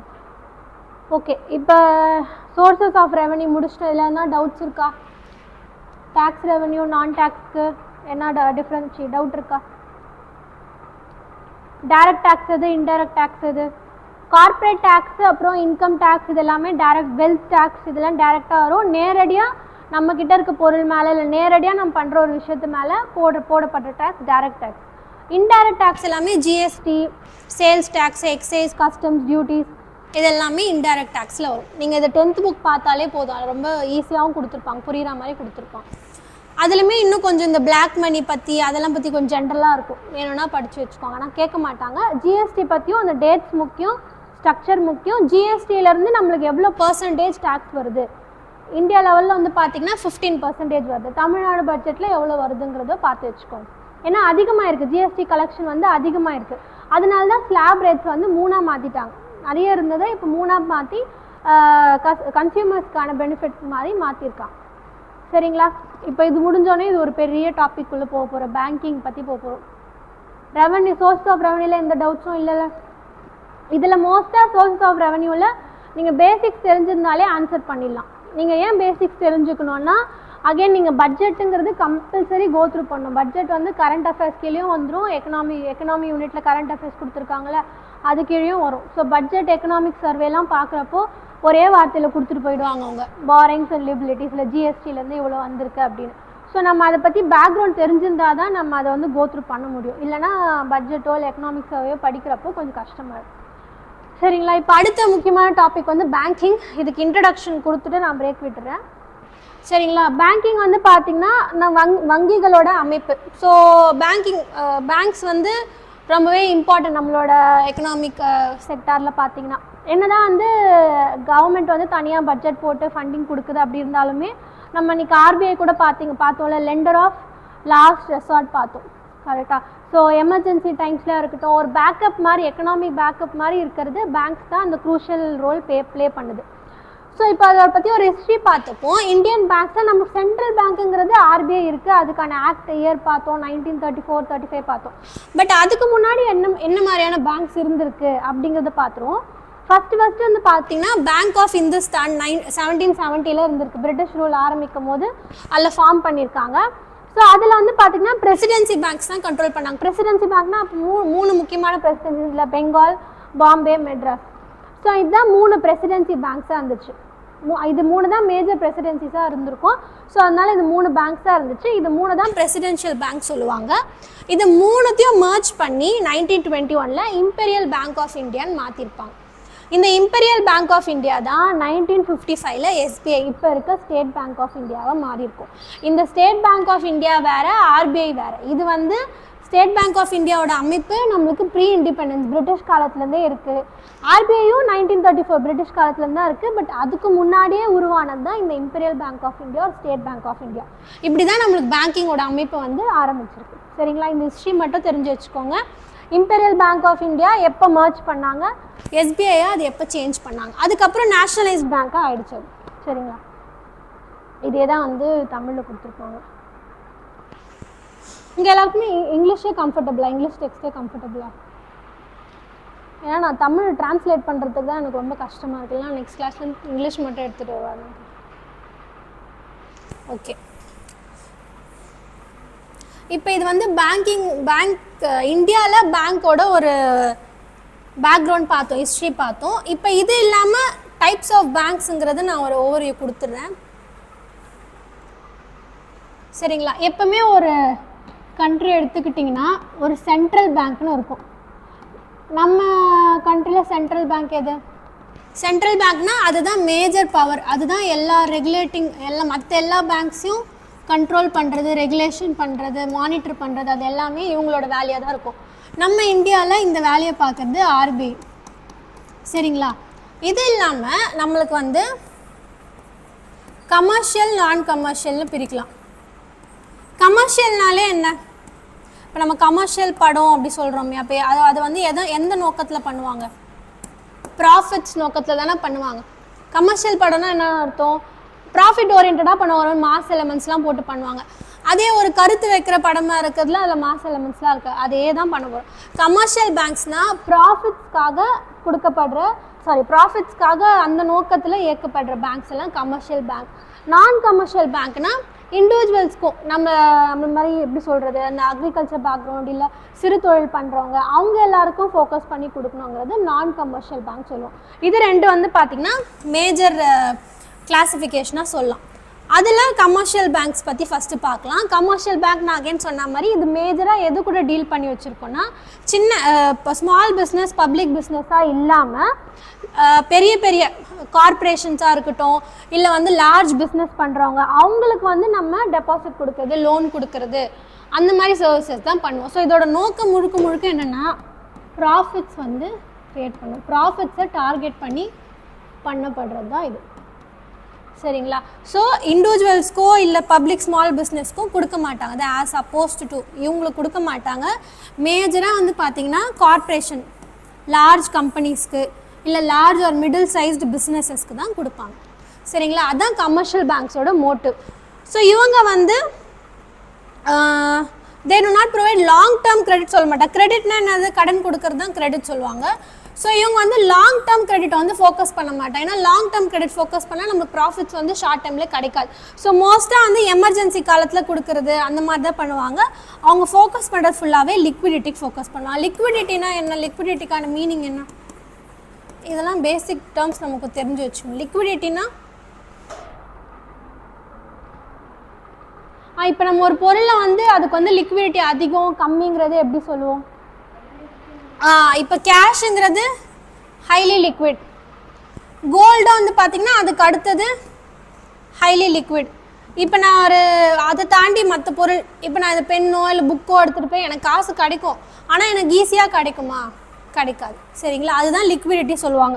ஸோ லிக்விடிட்டி மெயின்டைன் பண்ணணுன்னா நம்ம அதுக்கேற்ற மாதிரி அசட்ஸ் மெயின்டைன் பண்ணணும். கேஷு, கோல்டு, அதுக்கப்புறம் டெபாசிட்ஸு, இல்லை மாதிரி லேண்டில் அந்த மாதிரி கேபிட்டல் அசட்ஸ்லாம் லிக்விடிட்டி மெயின்டைன் பண்ணுறதுக்காக இது பண்ணுவாங்க.